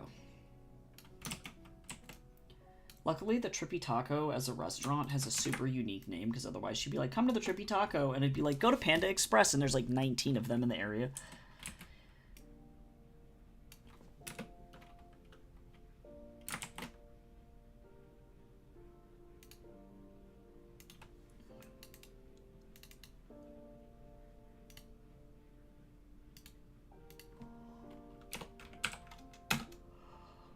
Alright, it is done. I still have some time on stream, so what I'm going to do is I'm going to use this time to upload to places.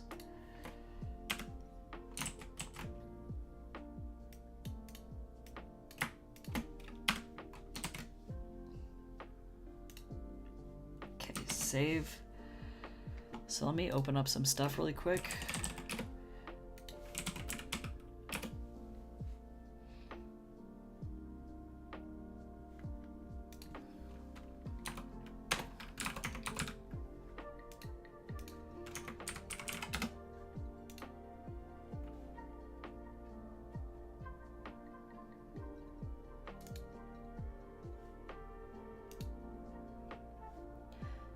Okay, so here's the Webtoon one.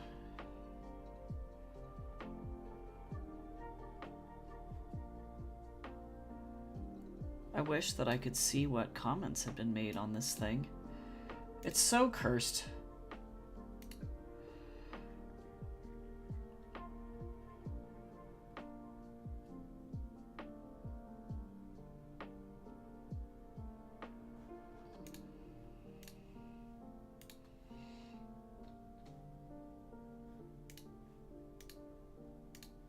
Cool, I get to block that because that's a bot.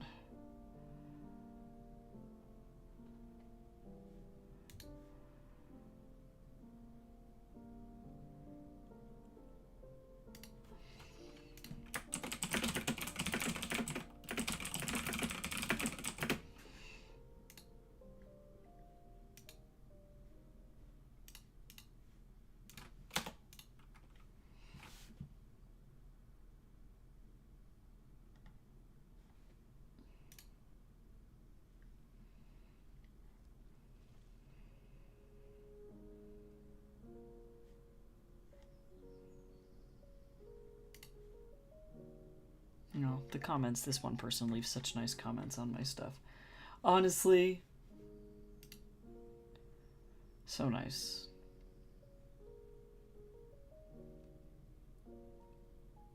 Oh, hey, I have like 51 subs over here now. Thank you to everybody who has subbed on Webtoon. That's super, super nice. It was like legit like 40 not too long ago, so that's awesome. Thank you to everyone who's here.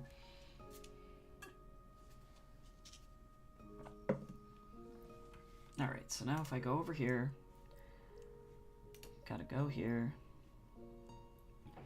Or no, wait. Not create series, that's not what I wanted. My bad. Add episode.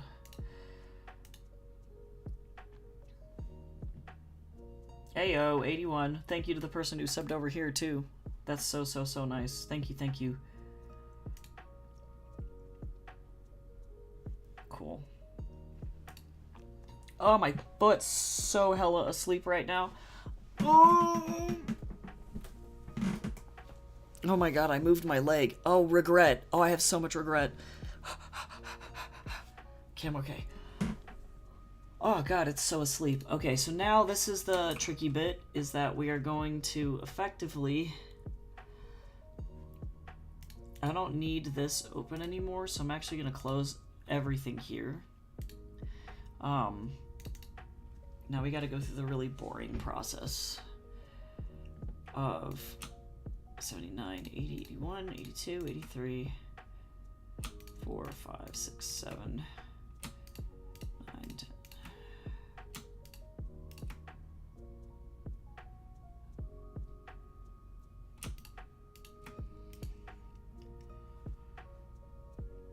This is kind of a short chapter, but...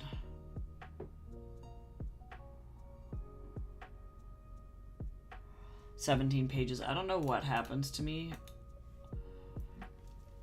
I knew that at some point I had made a rule about certain number of pages per chapter, and I don't remember when that was.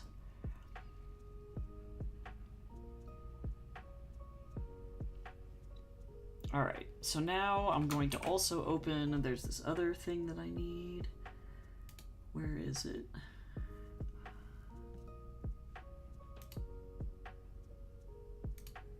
It's not the ad, it's not the banner. Panel promo. This bastard.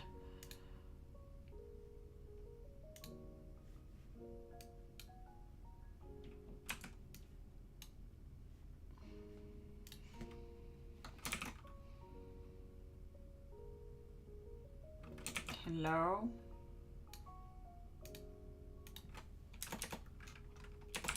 Why are you so lorg?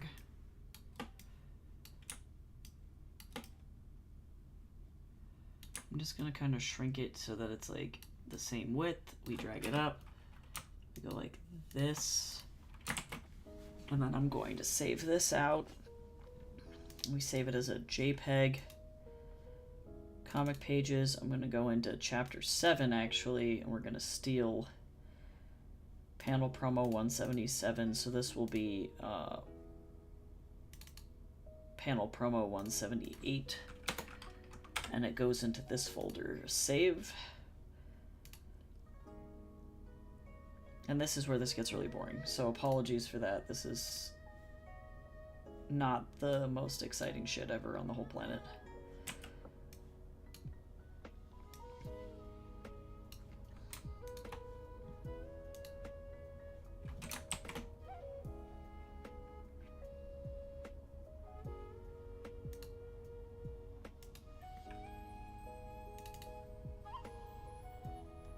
I am so stoked to move out of this apartment. I have no words to describe.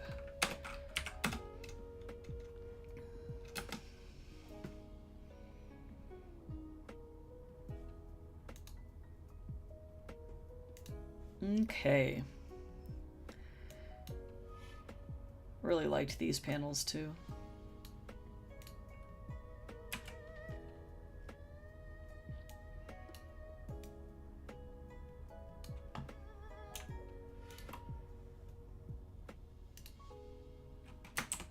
All of these little Wukong heads also give me so much life. Like, so much life.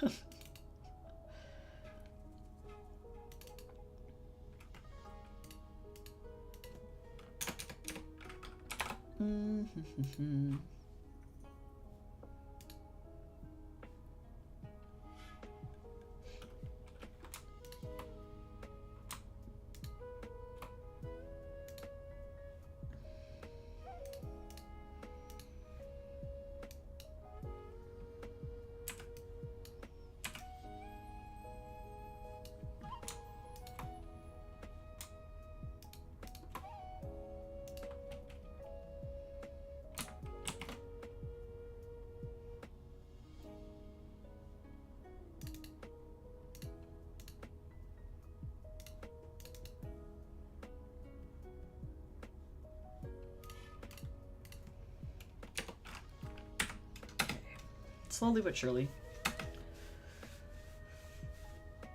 This is the probably like my least favorite part of working on comics is this like maintenance aspect of it.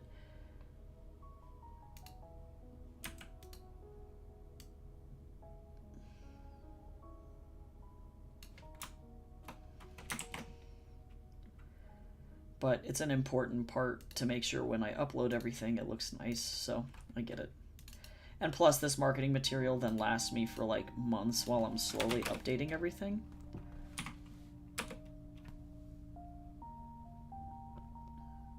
But once I get done with this here, though, too, I'm going to be uploading this to Ko-fi and to Patreon. So if you want the early access version of this, for whatever reason, you can go and pay for it.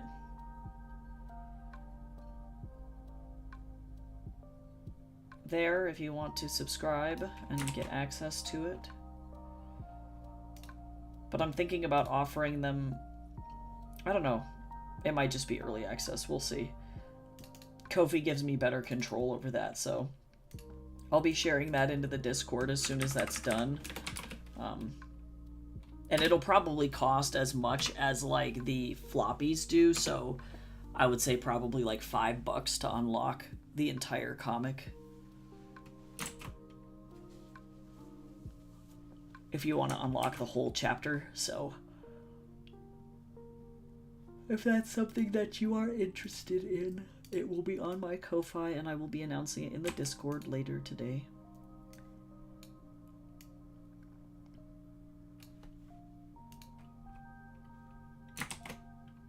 I also am going to be announcing like a writing challenge today too on my YouTube, or not today, probably on Friday, I think. So keep your eye out for that as well, because we reached 250 subs on YouTube. I want to do something really fun. And I think it's going to end up being like a flash fiction challenge. And if you win, you just get like my entire book library.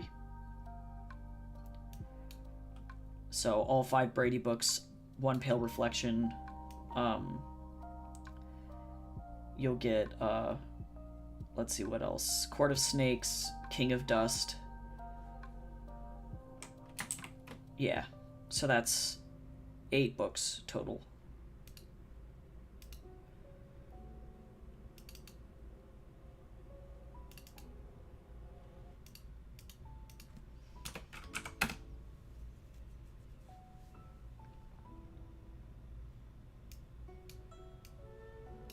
Oh wait, have I been saving these out as a weird file? Hold on. Hold on. I think I ended up doing something weird.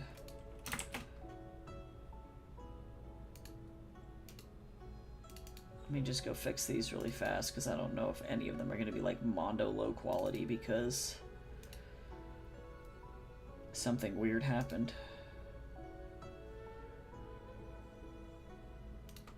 I think the quality somehow got borked and knocked to like 1, which is not what we want.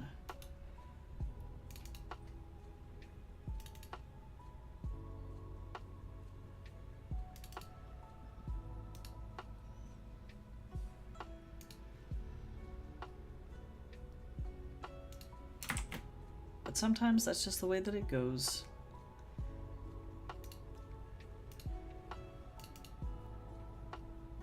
I made a silly Billy.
It's probably one of my favorite panels in the entire chapter, to be honest.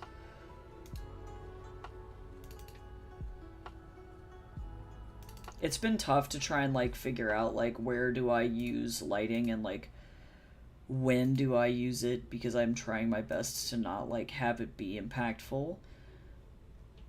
Or have, like, to, for the most part, have it be flat, truly. But then, I think during, like, action scenes and stuff, I've been, like, more lenient with that, if there's, like, special effects going on or things like that. And hopefully it doesn't seem, like, inconsistent to people. Instead, it seems like a nice little sprinkle. But I just watched even a more, like, popular comic creator. He was, like, asking a question on Twitter. He was like, would anybody be mad if I stopped, like, fully shading my comic pages because I want to be able to get the pages out faster because that's important to people, but also, like, I am but a man and I don't have time to do it that fast. And it's like, that sucks. So I'm glad that I did this with my own comic first, where it's like, it's just flat color. So that way I'm not stuck in that hole where it's like, oh shit.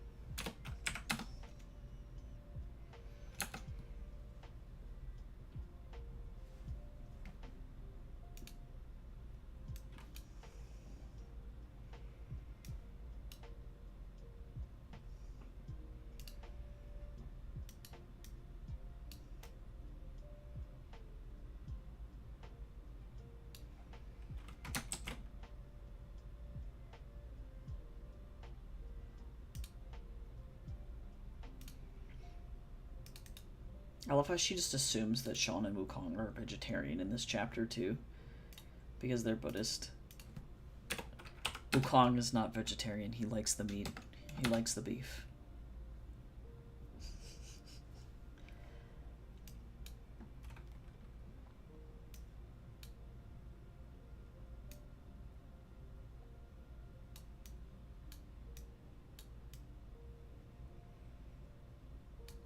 This is actually also probably one of my favorite panels in this chapter too.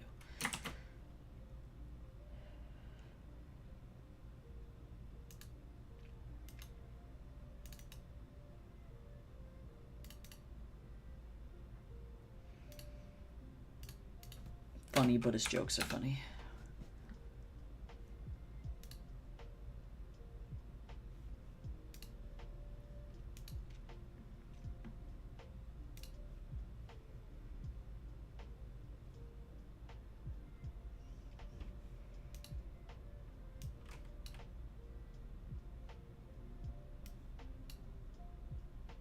I do like this one though too.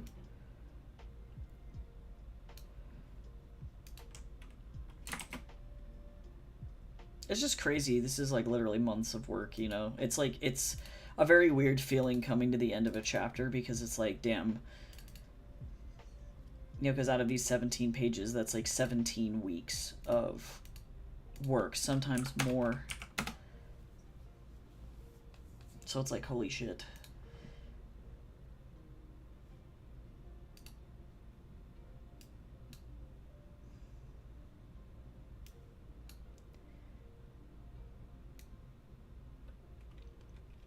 That's like 4 months of work right here.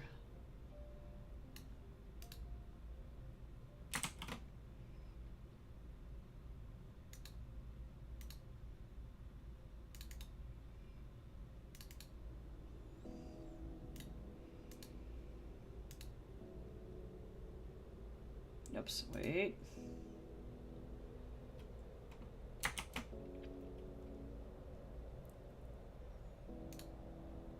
I almost made a mistake.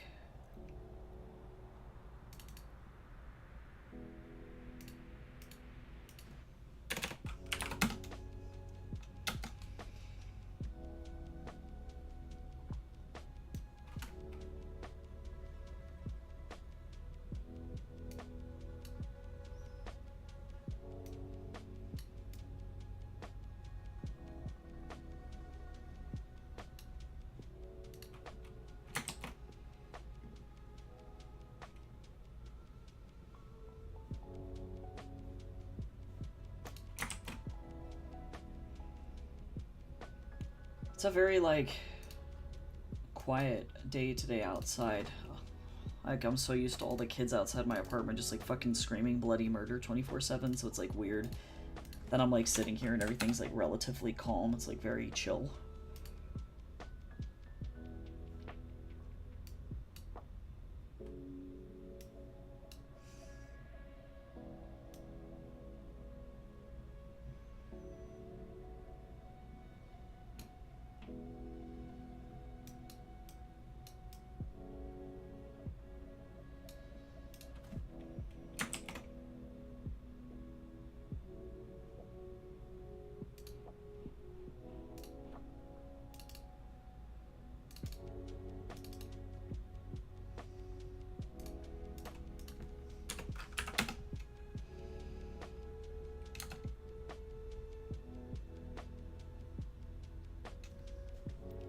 Only a few more.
Here's 194.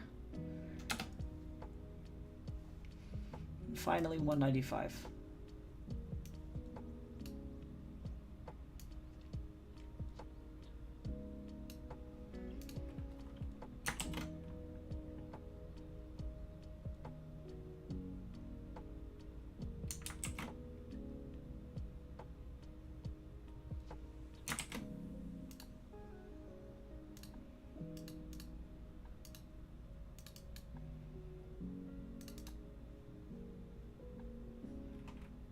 Alright, nice. 195. Alright, great.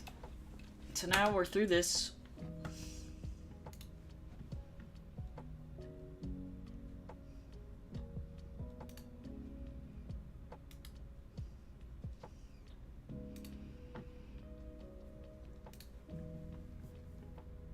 Okay.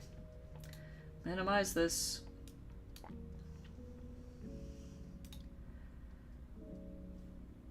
So now, wait, chapter 7, and then a hyphen, and then the name of the thing. So we're gonna call this chapter 8, and then I gotta like look at each of these pages and figure out what the fuck is going on them, because I don't remember.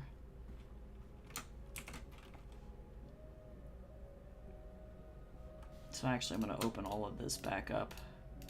The first one is always just the title of the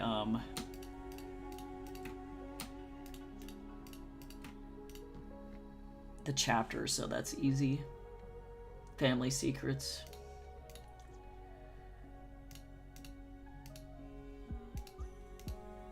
I can close this. Goodbye. And this is going to get scheduled on the 17th. And then I gotta open up my files.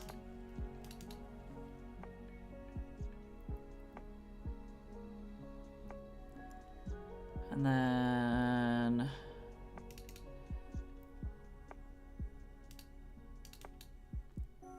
this is what the back end of comic creation looks like. Let me grab the thumbnail, upload the thumbnail.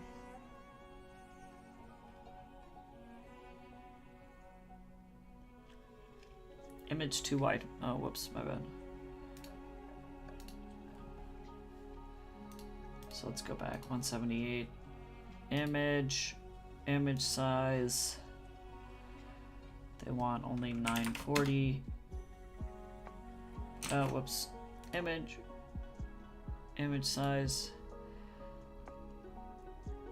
Constrain proportions. 940. Then save. Or I guess I don't have to Control Shift S, I can just Control S, but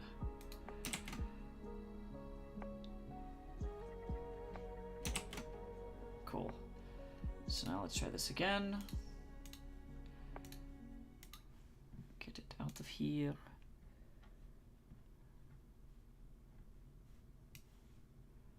Boink. And then I don't need to do a description. Everyone is fine, and then that's fine. So fortunately, I don't have to do anything crazy. Copy, schedule, schedule.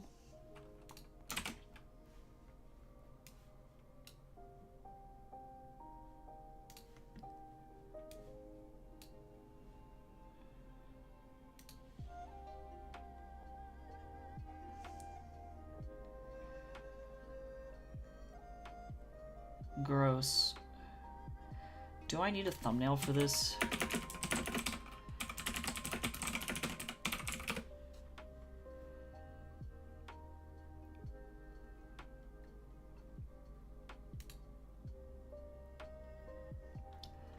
Oh, interesting.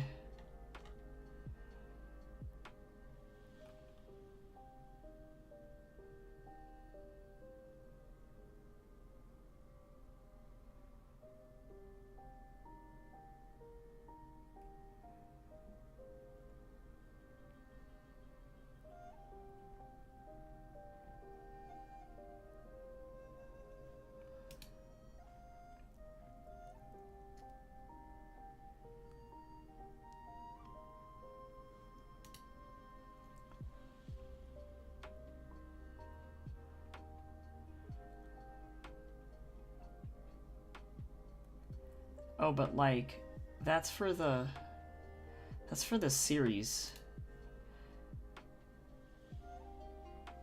Damn you! Okay.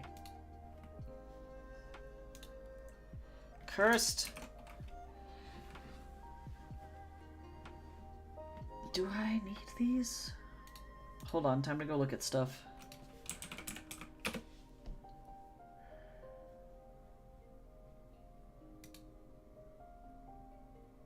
I do have these thumbnails here.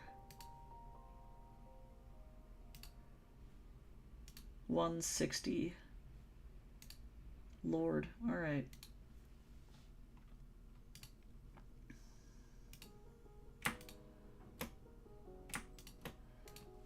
Gross.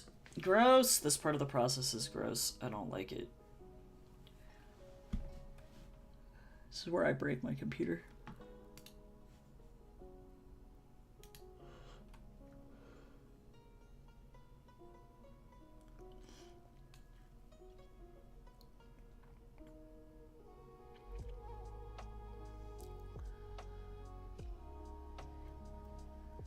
Edit, purge, video cache.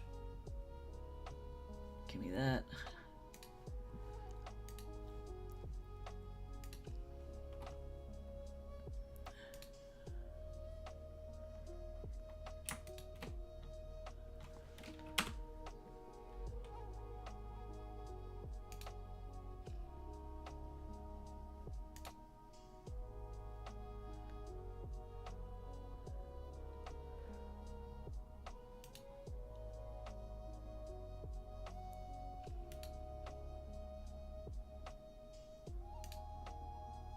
Okay.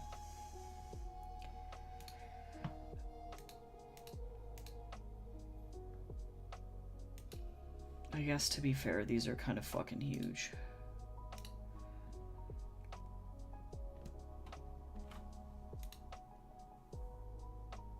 It can only be what they said, 500 kilobytes.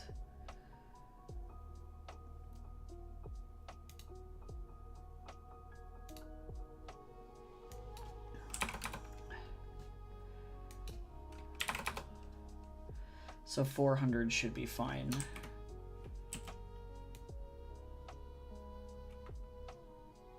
Oh, but that's like so small.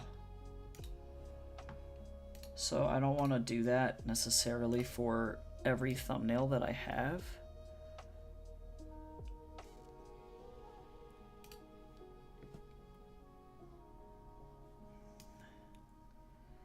So this is how I'm going to do this. I'm going to change this file size for this, and then go back in here, undo, and save. And then close. So that's cool.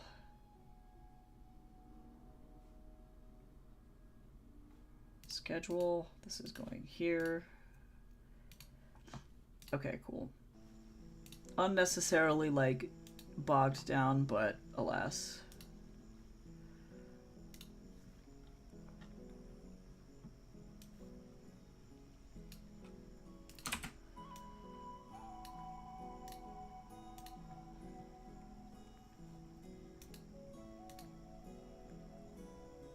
Okay, I can close this now, though. Or maybe I might want to wait.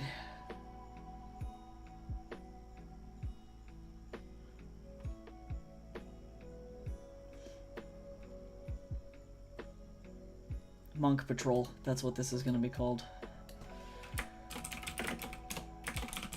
Monk Patrol.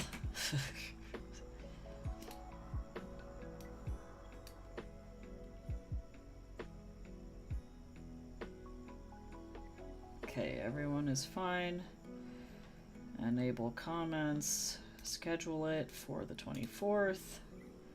Schedule.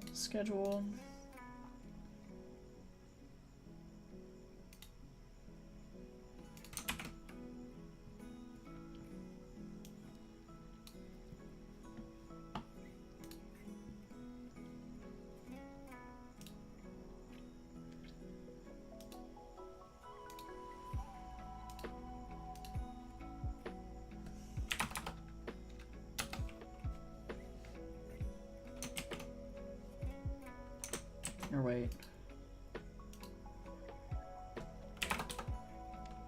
Yeah, that's fine.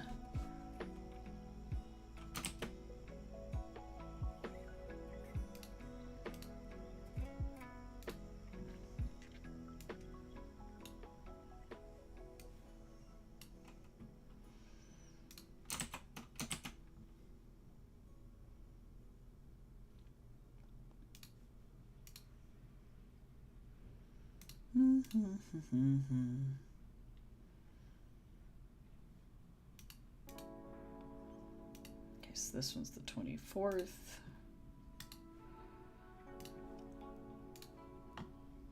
And then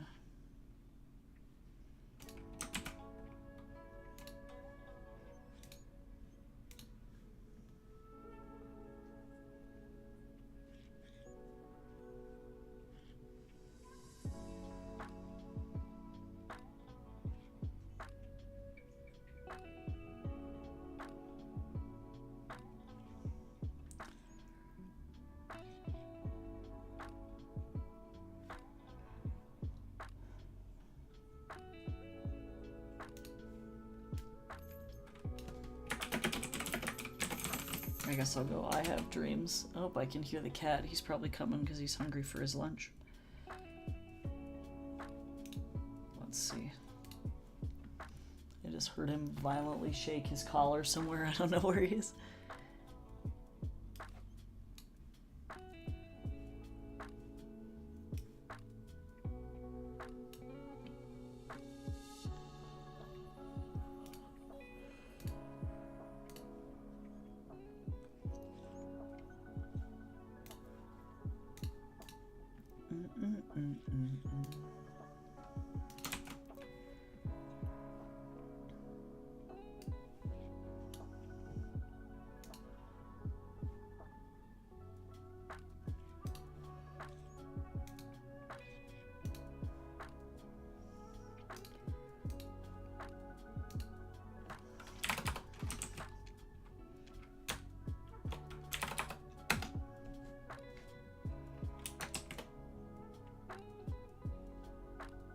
That's not what I wanted.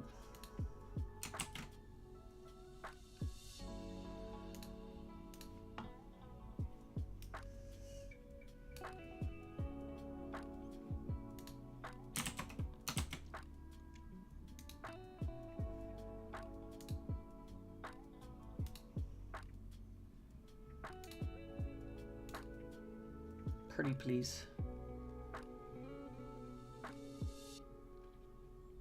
What is even happening to me right now? Okay. Looks good, looks good. Scheduled for later. July 31st.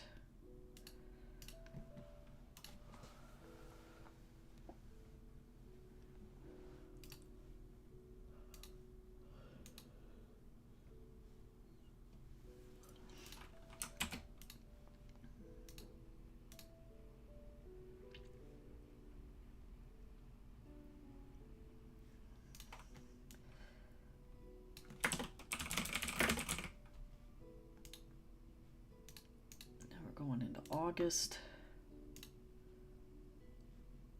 which is crazy.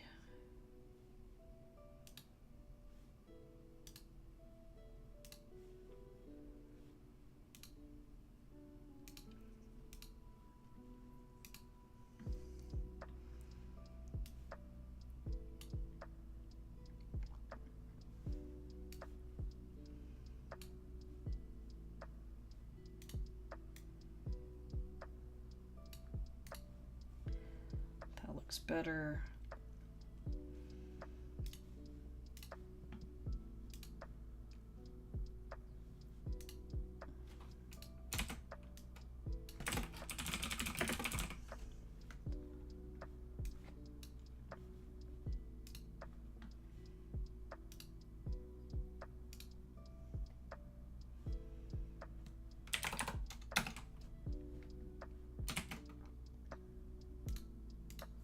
This is such like a this lo-fi literally shuts my brain off to such an extent that I'm like falling asleep.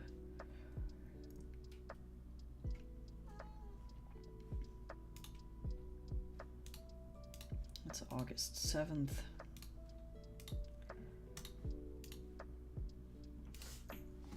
Hi. Can I help you? He's like, feed me.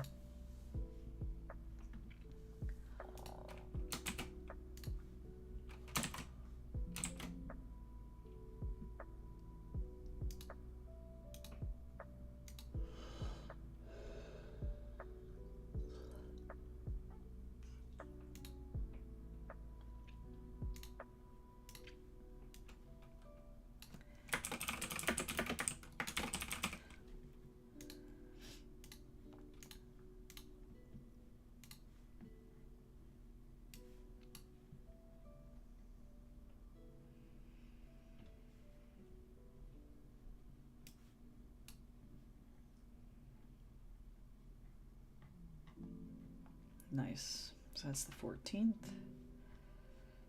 Schedule.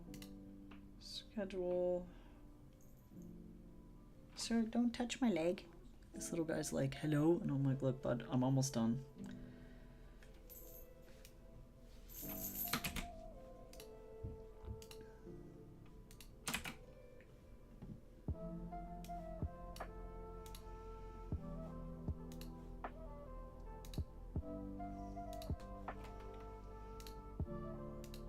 Alright, well, probably, I think in just a little bit, I'm gonna call it. I still have to do this, but I'm gonna do this off stream so that way you all don't have to suffer.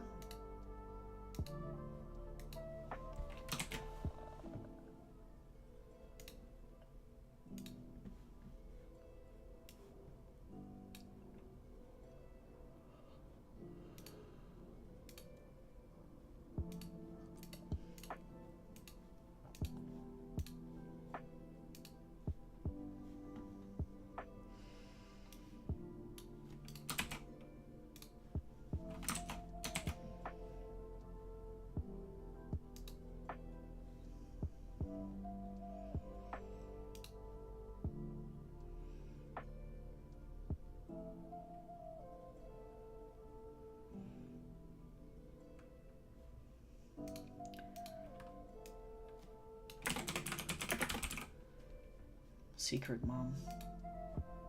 21st.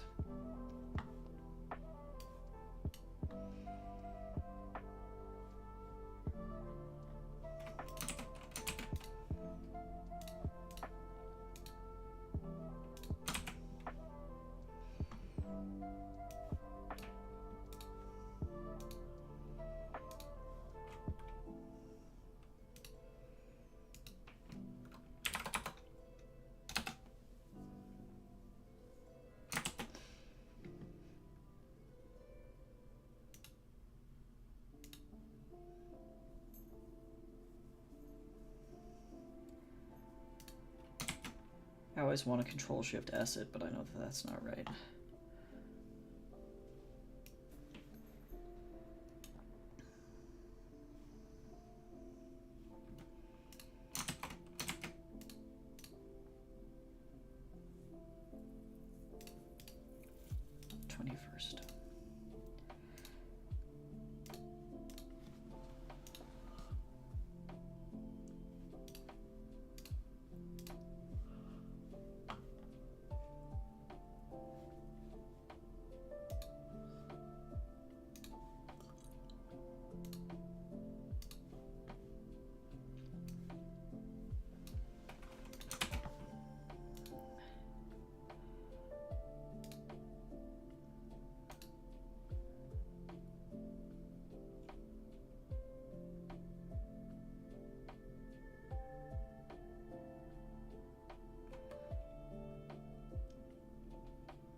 That's fine. This is good. Coming up with chapter title names is death. Or update names. Alright, after I upload this one, I'm going to go ahead and call stream, I think. I feel so mellowed out, though. Okay, 28. Schedule.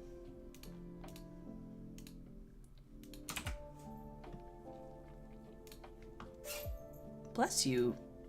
My cat sneezed.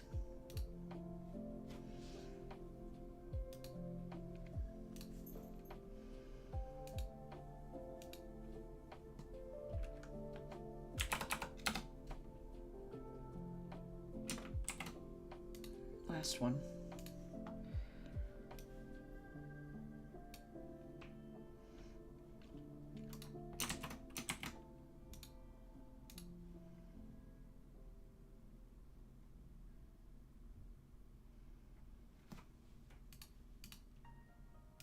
All right, so then that's all the way through August.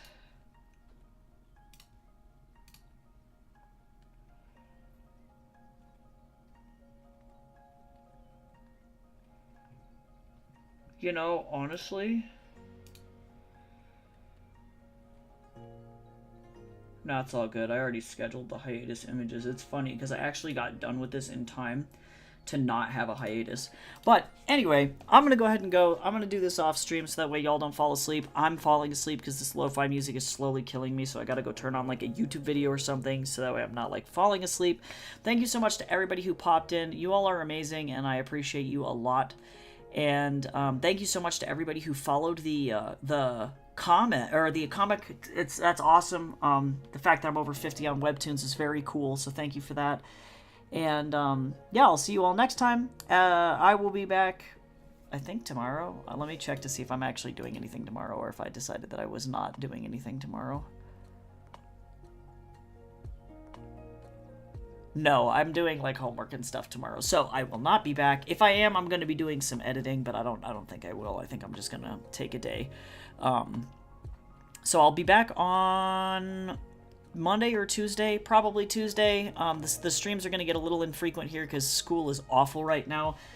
So thank you again for hanging out. As always, the sale is going on until the end of the month, so if you want to check it out and buy stuff, the link is in my profile for Twitch, or you can visit my Etsy and find all that stuff there. I appreciate you all, and I will see you next time. Bye-bye.